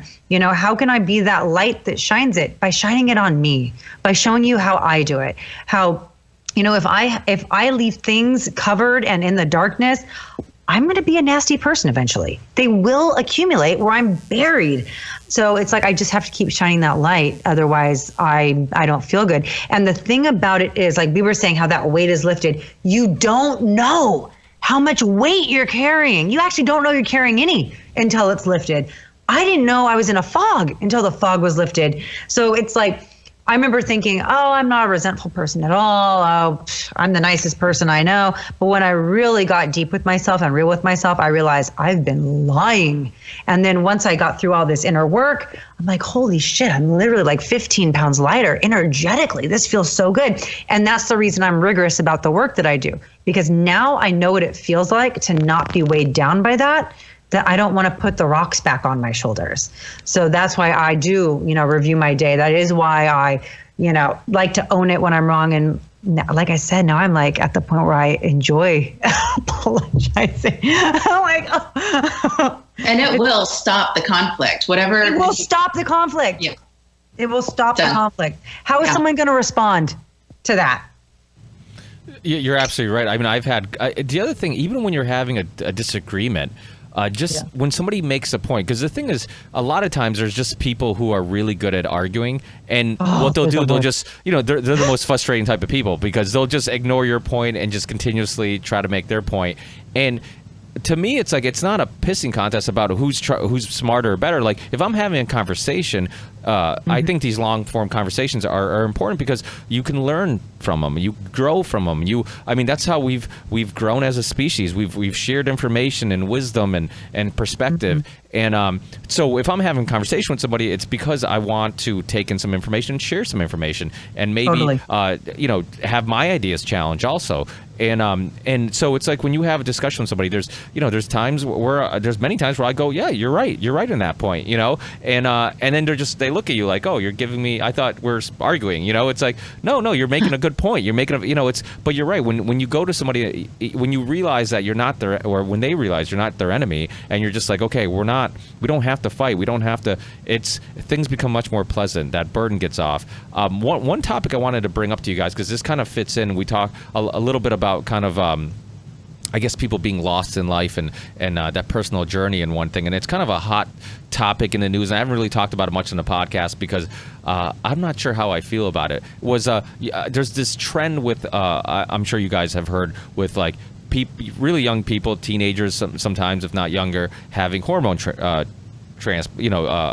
turning male, female, all that type of stuff. I've had some people close to me, who have kids or friends who are kind of confused on like what gender they are and whatnot. How much of that, well, first of all, what's your opinion on that? And also, how much of that do you think has something to do with what we're talking about? This just sense of not knowing who you are, identity being lost, and then in some cases making some permanent decisions of having, hormone replacement at a young age, where, I always say, like, show me one person who got a tattoo at 18 who doesn't regret it. Like, you shouldn't be making permanent decisions at 18. Like, you should take some time. That's my personal opinion. I think you should take some time to really evaluate who you are and what you want, because I think sometimes when you get older, you can look back and say, hey, maybe I shouldn't have done that.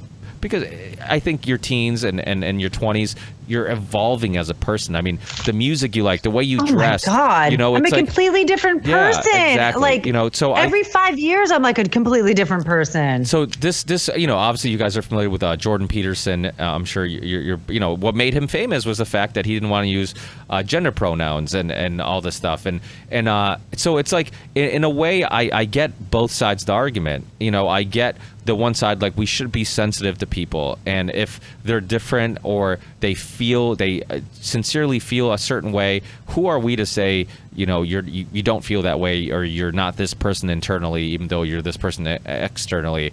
But in another way, you know, being a parent, I can also see the issue of being so supportive, because the percentage of I think teenagers who have hormone replacement, like the percentage of them that end up regretting it is quite high, and I think a lot of it's very high, yeah. So what's your opinion on that whole you know, that whole topic? Because I mean, this does have it does tie into, you know, is it just a sense of we've created a society where it's all about financial gain and being rich and beautiful, that there are these kind of lost souls that are, you know, basically trying to find themselves and can't, you know, or is there something more? What do you guys think?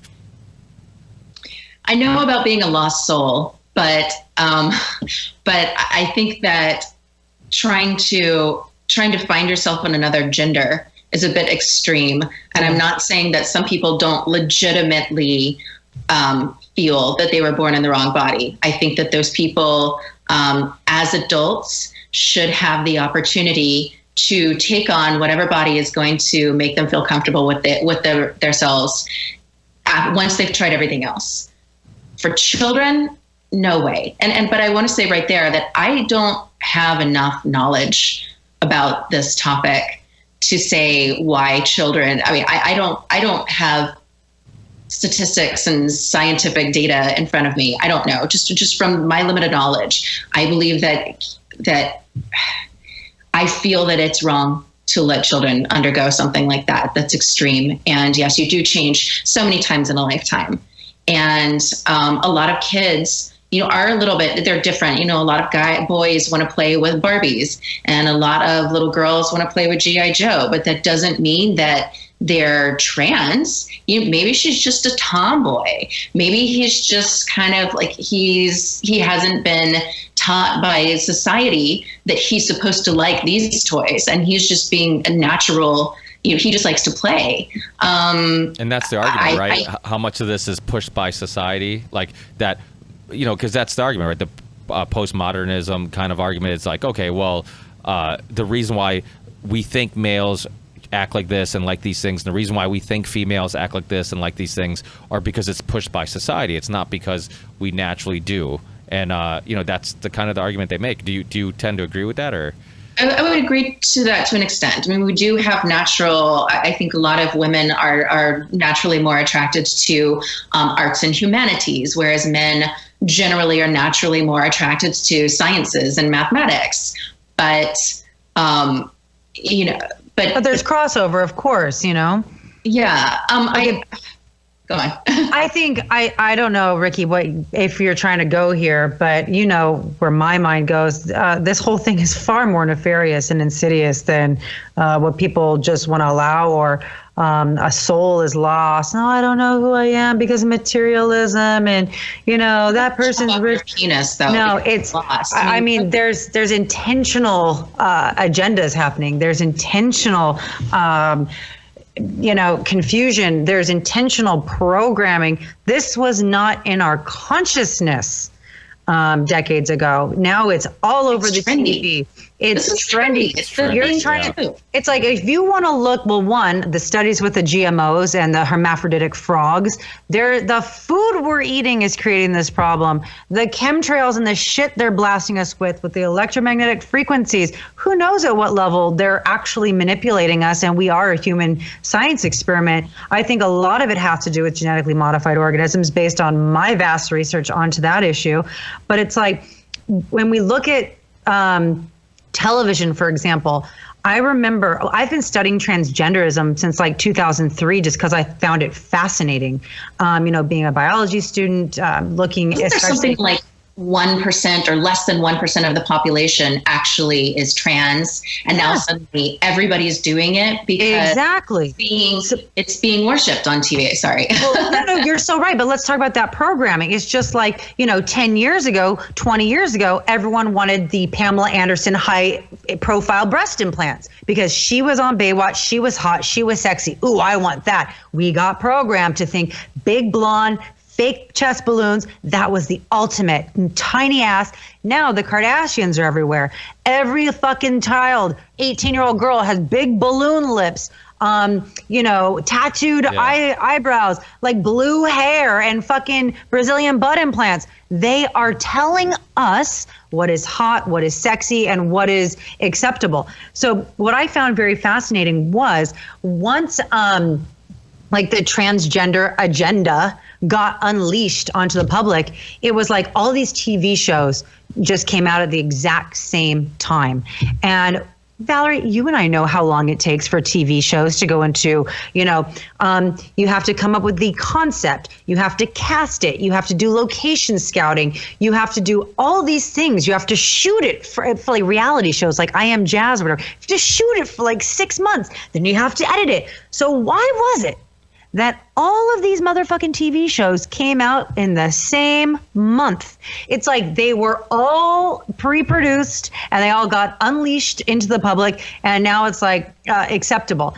I don't think there's anything wrong with the kids and the children and the people who feel this way, that do feel like they're trapped in a different body. I don't think there's nothing wrong with them, but it's a problem that we're having as far as the influence of outside issues on us as human beings. What are they putting in our food? What are they putting in our water? What are they pushing down our throats? Why should children be thinking about their sexual identity at all? That's not something a child should do with. So it's the sexualization of children. It's taking away innocence. Why is this even part of the conversation? Like, because it creates infighting, and it gets us all to, because what happens is now you've created teams, right? You get the people who, like, if you don't, if you're not for it, if you're not pro it, if you're not for the third bathroom, like Valerie said, it's fucking 1% of the population. Like, there's probably I'm for the third bathroom. Make the fucking third bathroom. Who cares? I don't have a problem. If you're a company and you want to put a third bathroom, I don't have any problem with that. I think the government, if the government forcing it, I have a problem with, because I think that, like Valerie said, it's such a minimal issue. I mean, that's like saying there's probably a bigger percentages of like dwarves or some other disability that we could justify creating a bathroom just for them.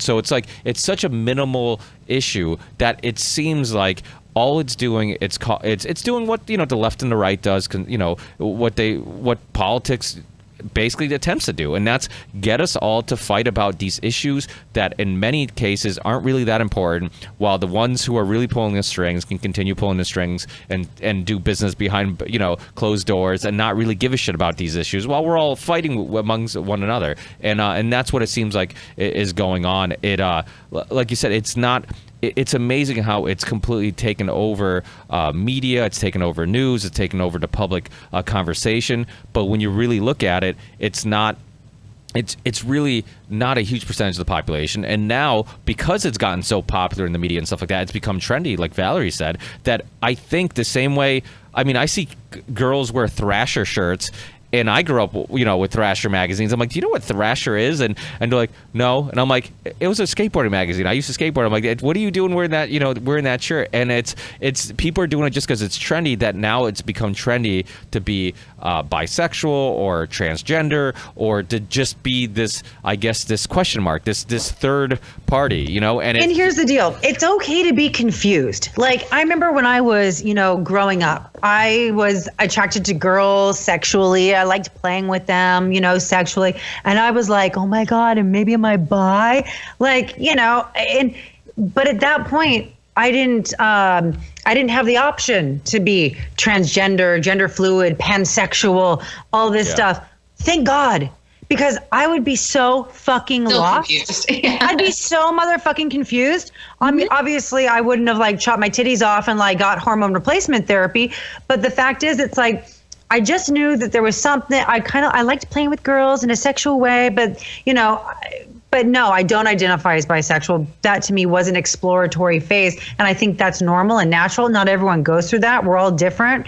But at the same point, it's like, I'm so grateful that I didn't have all this propaganda coming at me, trying to, like you're saying, create all these little conflicts and whatever, where we're the victims. Yeah. Like, yeah, there's this big political game going on. I mean, way beyond political game, but all these strings being pulled and all these marionettes. And who are the ones suffering?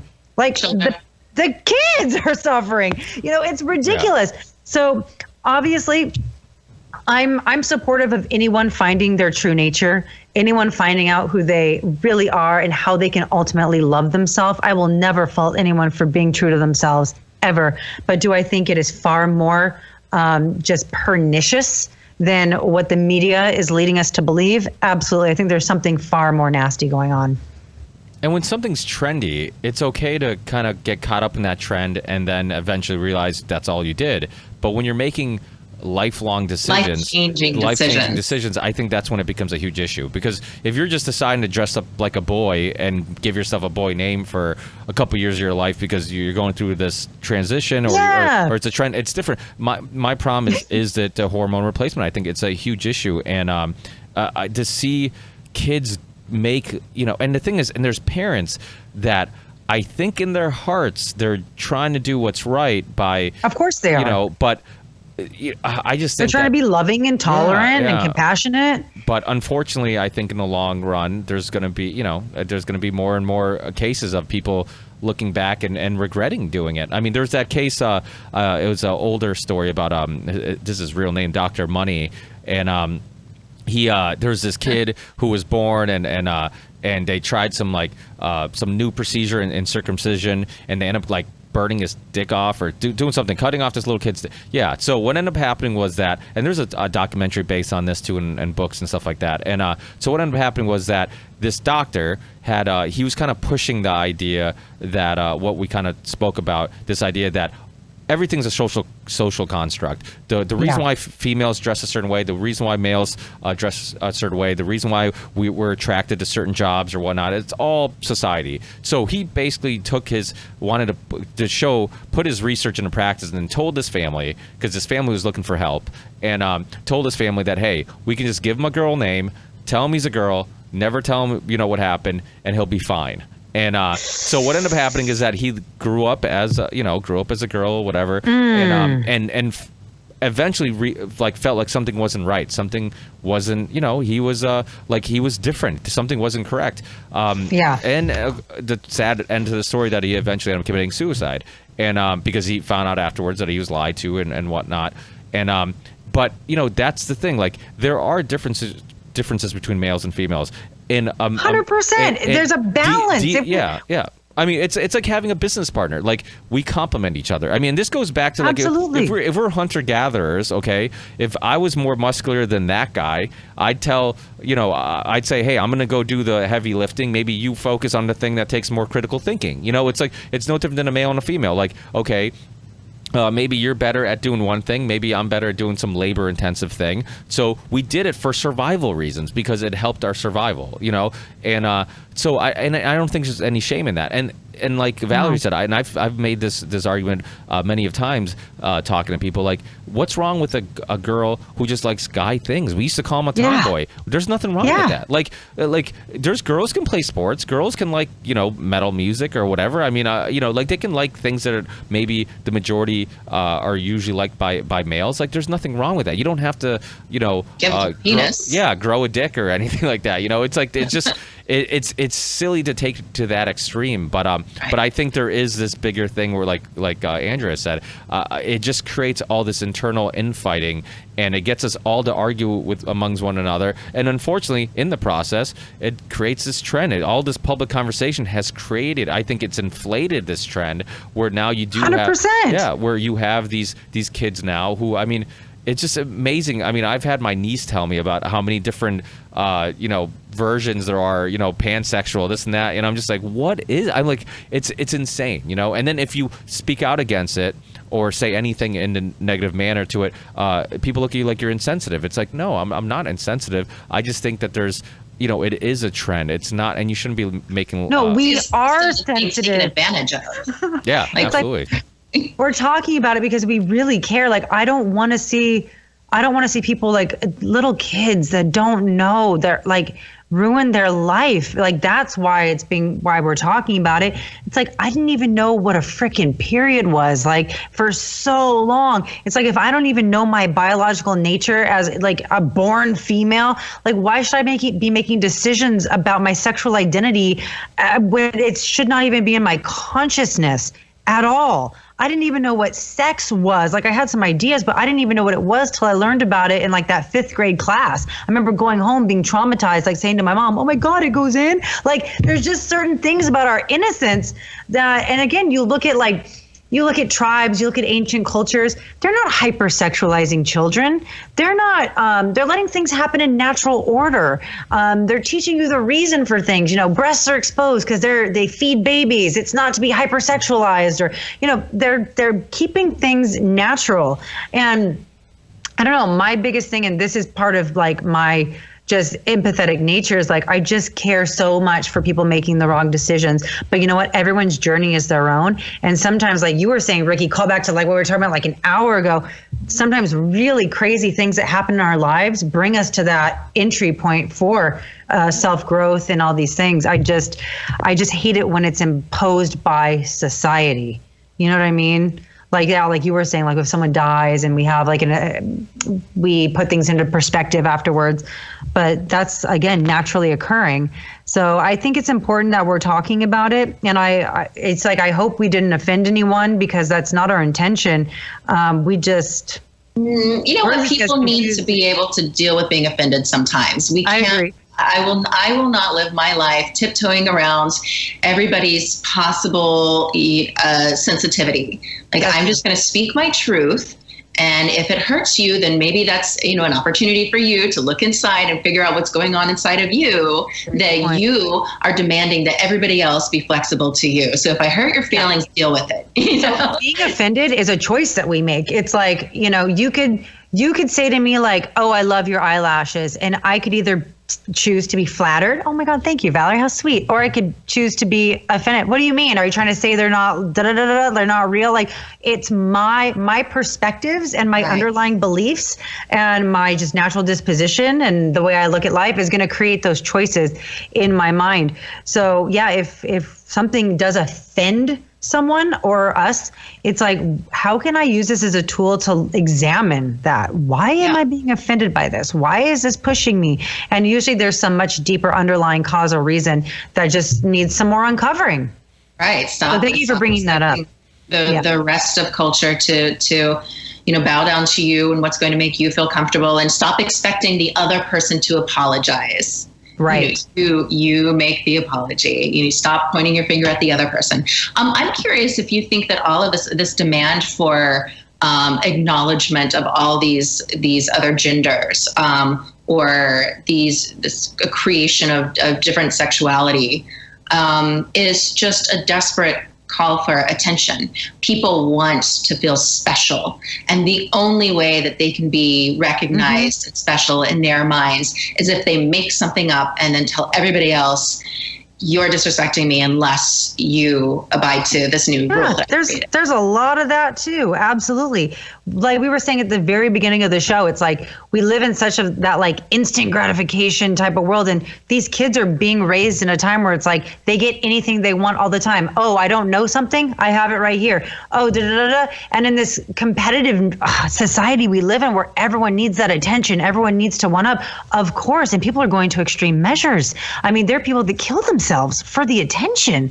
I mean, it's a really Facebook Live suicides. 100%. This all needs to be addressed, and it needs to be taken into consideration. If there's that level of just lack of fulfillment that you're willing to go to those extremes and those lengths to get attention, there is something seriously, seriously wrong. And we have to look at where is this coming from? This level of self-hatred, this level of desire that I'm not enough, I have to make something up. It's the same kind of like catfish phenomenon, like people taking on completely different lives to like just get attention from someone or be cruel to someone to make themselves feel better. It's like, that is not human nature at all. So how are we being so skewed from our just innate reasoning? What's happening? It's a lack of a tribe, lack of community. I mean, the suburbs were created to make you dependent on grocery stores and dependent on capitalism. I mean, it's not. I mean, you figure, like I was talking about my parents growing up on a farm. I mean, they would give their neighbors tomatoes. They'd give them, their neighbors would give them cucumbers. You could live off the grid. They were off the grid, and where now it's like the lifestyles we're kind of conditioned to want. It's completely dependent on capitalism and corporations, and then when you're unhappy, you have to take their pills and all this stuff. It's not about like having community. I mean, Sebastian Junger wrote the book Tribe, and it was all about how he was following these. I think one of the stories in it was he was following these Afghanistan military guys, and they're in like the most dangerous part in Afghanistan, and they couldn't wait to get home, and they were. They were just like, we can't wait to get home. We miss our families, blah, blah, blah, all this stuff. So he ends up reconnecting with them some time later, and they're all depressed. They're all super unhappy. And he's like, what's going on? And after, spending time talking to them and really dissecting what's going on in their lives and what's causing this, he realized it wasn't the fact that they missed the action or they missed Afghanistan itself. What he missed was the brotherhood, the community. They were a part of something. They were part of something that had meaning. They were with people who needed them, and they needed them in return. So it was a part of this community. And then when they came home, they were asked to work this unfulfilling job. Nobody cared how his day was going. Nobody cared what you were doing. Nobody, and Sebastian himself, he I forget where he lives in New York, but he instead of living in some place where it's a gated area, which you could probably afford to live in, he lives in some apartment where he could, the second he leaves his house, he's running into people he knows, and it's like, hey, how are you? He goes to the same coffee shop where people know him and whatnot, and he has this community, and I think that's super important. Like this just having purpose and having just people around you that love you, like that old saying, it takes a tribe, just having people together and knowing your neighbor and I mean, back in the day, like my parents, they grew up like you had uncles and grandmothers, and everybody was always around one another. Now it's like our goal in America is to have some house in some gated community where I can roll my car into the garage, close the garage, never have to see anybody. Oh, fuck, the neighbor's looking over here. Don't look over there. I don't want to talk to him. It's like that's the type of mentality we have, and it's I think it's completely detached us, and we do need human interaction, and it helps with reanalyzing our thoughts and ideas. I mean, that's why conversation is valuable, because we're sharing ideas and bouncing them off one another and getting some different perspective in return, and if not, then you can convince yourself of anything. I mean, it's like the Unabomber. Lock yourself in a cabin in the woods. You can convince yourself anything if you're there alone long enough. I mean, look at in prison, they punish you by putting you by yourself, even though you're surrounded by rapists and murderers and liars. They punish you by putting you by yourself, and so I think. This all kind of interacts with one another. I think this all has to do with we've created a society. We've been kind of told that this is how you get happy. This is the journey. This is the road. You just work hard. You focus on work. You neglect your friends. You neglect your family. You don't work on yourself. You don't reanalyze. Don't worry about when you're making when you're negotiating, when you're making a business deal. It's all about ones and zeros. It's not about like morals. And then those are people who are doing drugs to self-medicate and deal with their unhappiness. So I think it's a serious issue, and I'm glad you guys are willing to talk about these type of things, because I think there's a lot of people. I've had a friend once.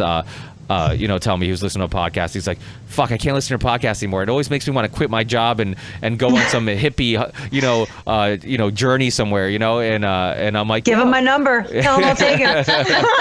But I think it's important because I think, people, a lot of times we can get caught up in that routine of like, becoming a machine and just working and then working the job you hate. So you buy shit you don't really need to make you happy, but it's temporary. So you end up buying some more shit, which means you have to work some more. And it's just like this vicious cycle. And I think when you hear a hamster wheel. It is. It's horrible. I think these conversations are important because it helps people kind of one realize that they're not the only ones who are unfulfilled and unhappy. There's other people who are having these same type of personal conversations about reanalyzing what you're doing with your life and all that stuff. And I just you can't hit the reset button. I mean, if the average lifespan, I know it's going down now because of the over prescribed world we live in, and the food that's barely food that we eat and all that stuff. I think now the life expectancy of the next generation is actually the first time it's less than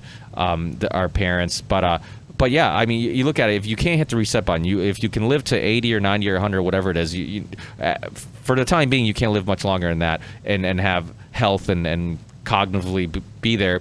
Like you're going to get to the end of the road. You don't want to have regrets. You don't want to end up living your whole life, maybe living with somebody you hate, married to somebody you hate, working a job you hate. Do the things that make you happy because, sometimes when you realize that you're doing a lot of shit that doesn't make you happy, it might be too late. So, these are all super important conversations. I know I've taken up a bunch of your time, both of you, and I didn't really ask how much time you had available prior to this, but I probably should have. The very unprofessional podcast I run here. It's all good. We love you. But it has been fun, and I think a good conversation. Yeah, thank you. So you since last time we talked, Valerie, you have a new podcast which you had Andrea on not too long ago, Sex and Society. You want to tell the listeners where they can get that and what that podcast is about?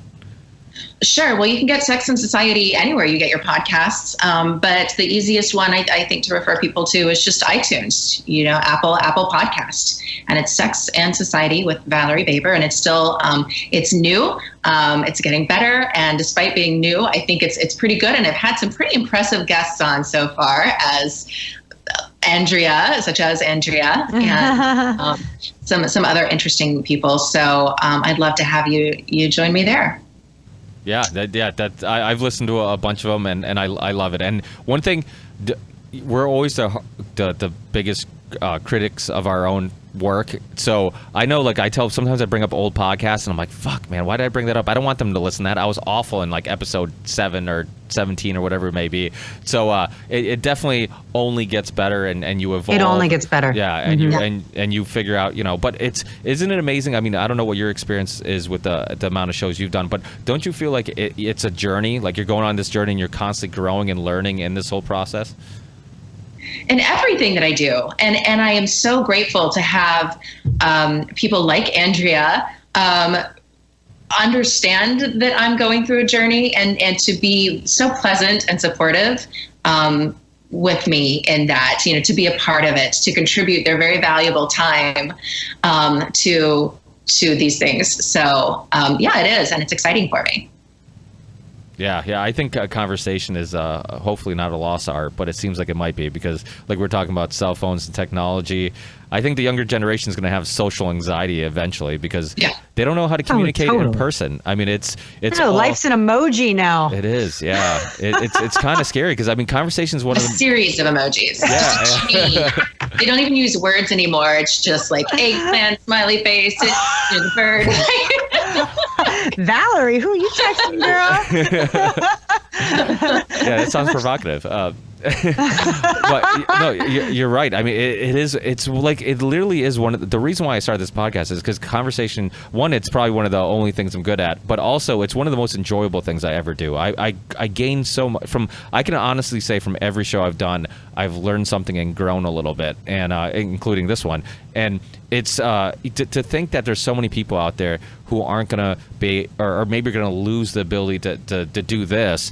And it's sad. It saddens me. It really does. It makes me wonder if there's like some social experiment that's going on right now where we don't even realize the effects on the next, generation, where one day they're going to have to meet, after being online and on Tinder or whatever, Bumblebee, whatever they're on, and having to meet these people. Like, it's just, I have a friend, I was just in Boston, and I had a friend who just moved up there, and he was on some social app, and he was saying how he kept wanting to meet this girl because he's like, oh, I just got this new job and I'm super busy. He's like, I don't want to talk via text message or on this app. Like, I want to meet in person. Let's just meet. It's easier. I can pick up on social cues, all this stuff. And he's like, she just kept postponing it and wanting to talk via, and I'm like, she probably wasn't looking like her picture. That's why. Oh, yeah. Let's be real. Because if you're connecting with someone, the next step is to, take it to the next level. Yeah, that's true. But I do think we have to be careful too that we're actually talking to the people we think we're talking to.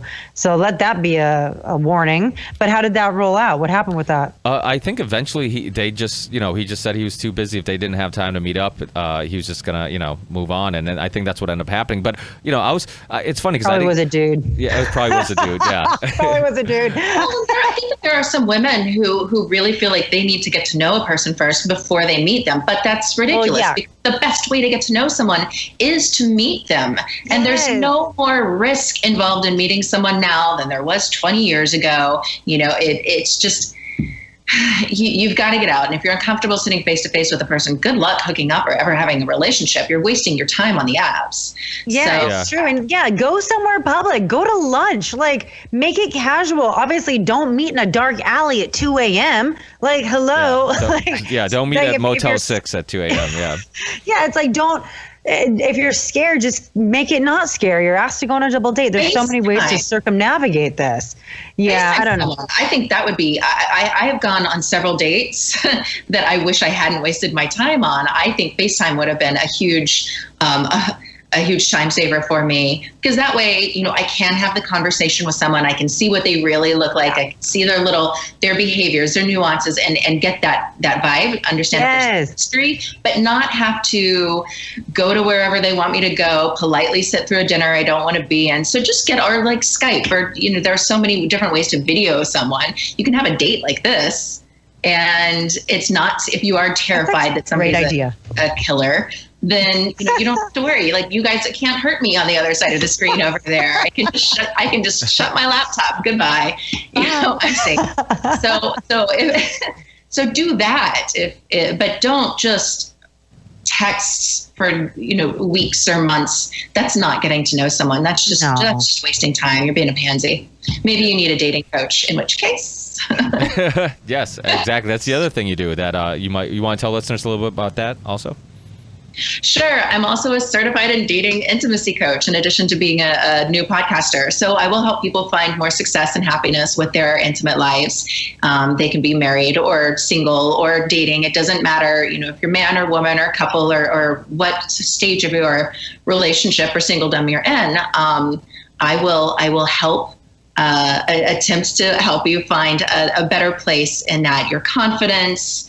I think actually really everybody's issue comes back around to confidence, or almost everybody's issue comes back down to confidence. So I guess in a way I'm kind of a confidence coach, but I am definitely an idea generator and a cheerleader, and I'm on the team of my clients. I want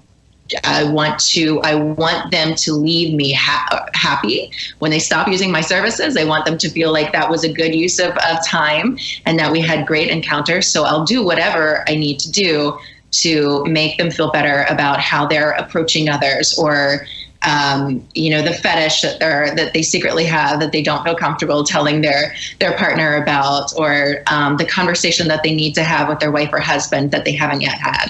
So I'll do that. But I'm really raw. I'm not like, there are a lot of coaches out there who are very, fluffy, and that's wonderful and sweet because they're, empaths, and they want to, they're very careful about what they say. They want to protect people. That's beautiful. And I like to think that I use some tact and skill and communication, but I'm also sort of like, what's his name? The doctor.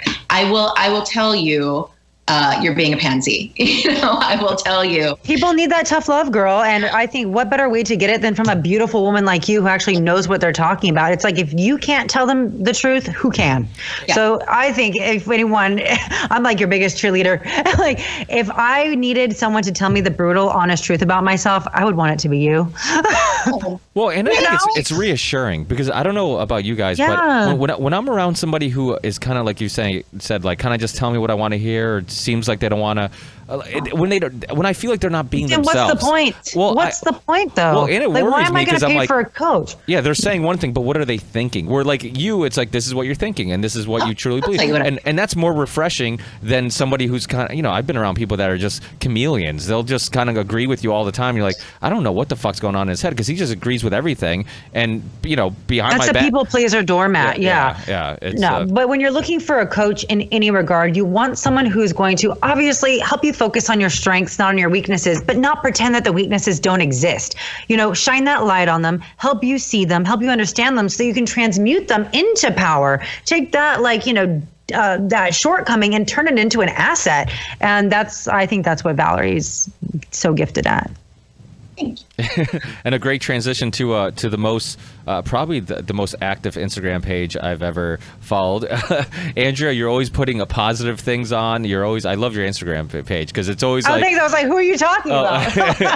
Well, just because it's like you constantly have something going on, and you always have these positive things so it's like you're sharing your positive mood, and it's like, it's that ripple effect. It really is. It's like you're sharing your positive mood, and it's like it's almost like I intake some of it just by. But you want to tell the listeners what about your coaching and your health and nutrition expert and all that type of stuff? Yeah, absolutely. My fitness and wellness and health and dietary lifestyle page is going to be at Superfit by Andrea on Instagram and Facebook. And what I do there is I teach people about their physical fitness. I'm a certified personal trainer. I have certifications in like every kind of modality of fitness you can imagine.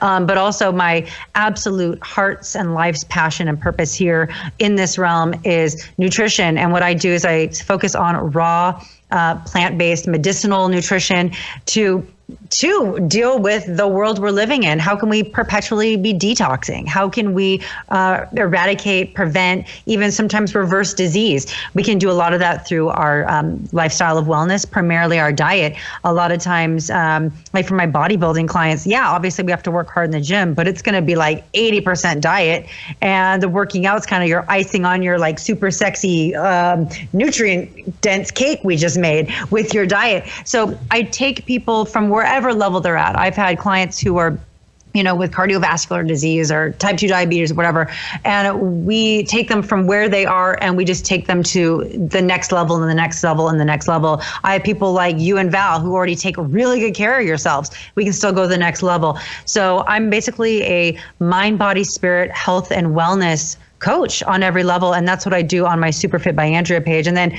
the Andrea Lowell is just kind of like my main account where I post all my hippy dippy trippy stuff and, where I'm crystals, some healing crystals. And I think I saw something once with you, like in a circle of goddesses dancing around. It's really fun. Yeah. Every other Saturday, I have a bunch of women over, and we do circles. Valerie, you're more than welcome to come. And it's that what we were talking about earlier. It's like we all had to have our own kind of awakening. And now we're realizing we need to come together in community. We need to find like-minded people. We can't do this alone. It's no longer the era of the lone wolf. We're like moving into the fifth dimension of reality where it's like we have to be operating from the heart and connected and in unity to be truly happy. And so that's what I'm trying to cultivate. I'm in Long Beach.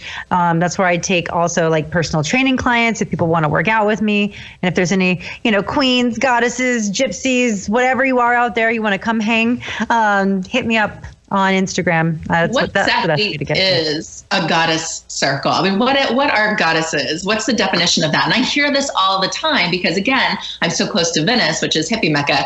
So But what exactly is that? How do I know if I'm a goddess? You're a goddess because yes, we're all gods and goddesses in embryo. Like we're divinity in disguise. Like we all are this divine spirit of infinite love that has chosen to come and use this avatar, this skin suit, as just something to experience this reality. So my higher self, my observer of my thoughts, my, consciousness in essence is God. It's a creator. So of course, and you're a divine feminine. So you're a goddess. You have so much creative energy, so much potential, so much strength, power, infinite possibility. So what we do is basically anyone, even the guys can come if they want, because like everything, there's duality. And within duality, you have divine masculine energy, you have divine feminine energy. We're just celebrating, what I do with the circles I do are celebrating that divine feminine energy.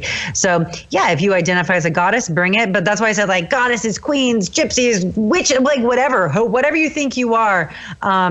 As long as you need empowerment or want to feel connected, come sit in circle with us. And it's literally a goddess circle because we sit in a circle to show that unity. And we don't really have a plan. We just kind of wing it. And it's always perfect every time. So I'd love for you to come. I would love to come. Yeah, I'd love you to. I'll do a little chapter. Yeah, girl. Do you guys sing songs or hold hands? Like, is there, or is every time it's different? Every time it's different. What's Yes. that? Like last time we ended up doing like a bunch of Kundalini yoga, which we did not plan at all. It was just me and Layla. Layla's our main facilitator. She's the one that created this whole kind of movement with this group, New Earth Doulas. And we call ourselves that because we're birthing in the new earth.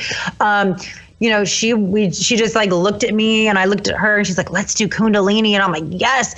And so we just kind of go with the flow. We're really good at feeling the energy and the need of what's happening. But we go around, we talk, we say where we are, what our intention is. A lot of times we'll do them on special days like a new moon or a full moon or an equinox or something, just where there's some power we want to harness cosmically.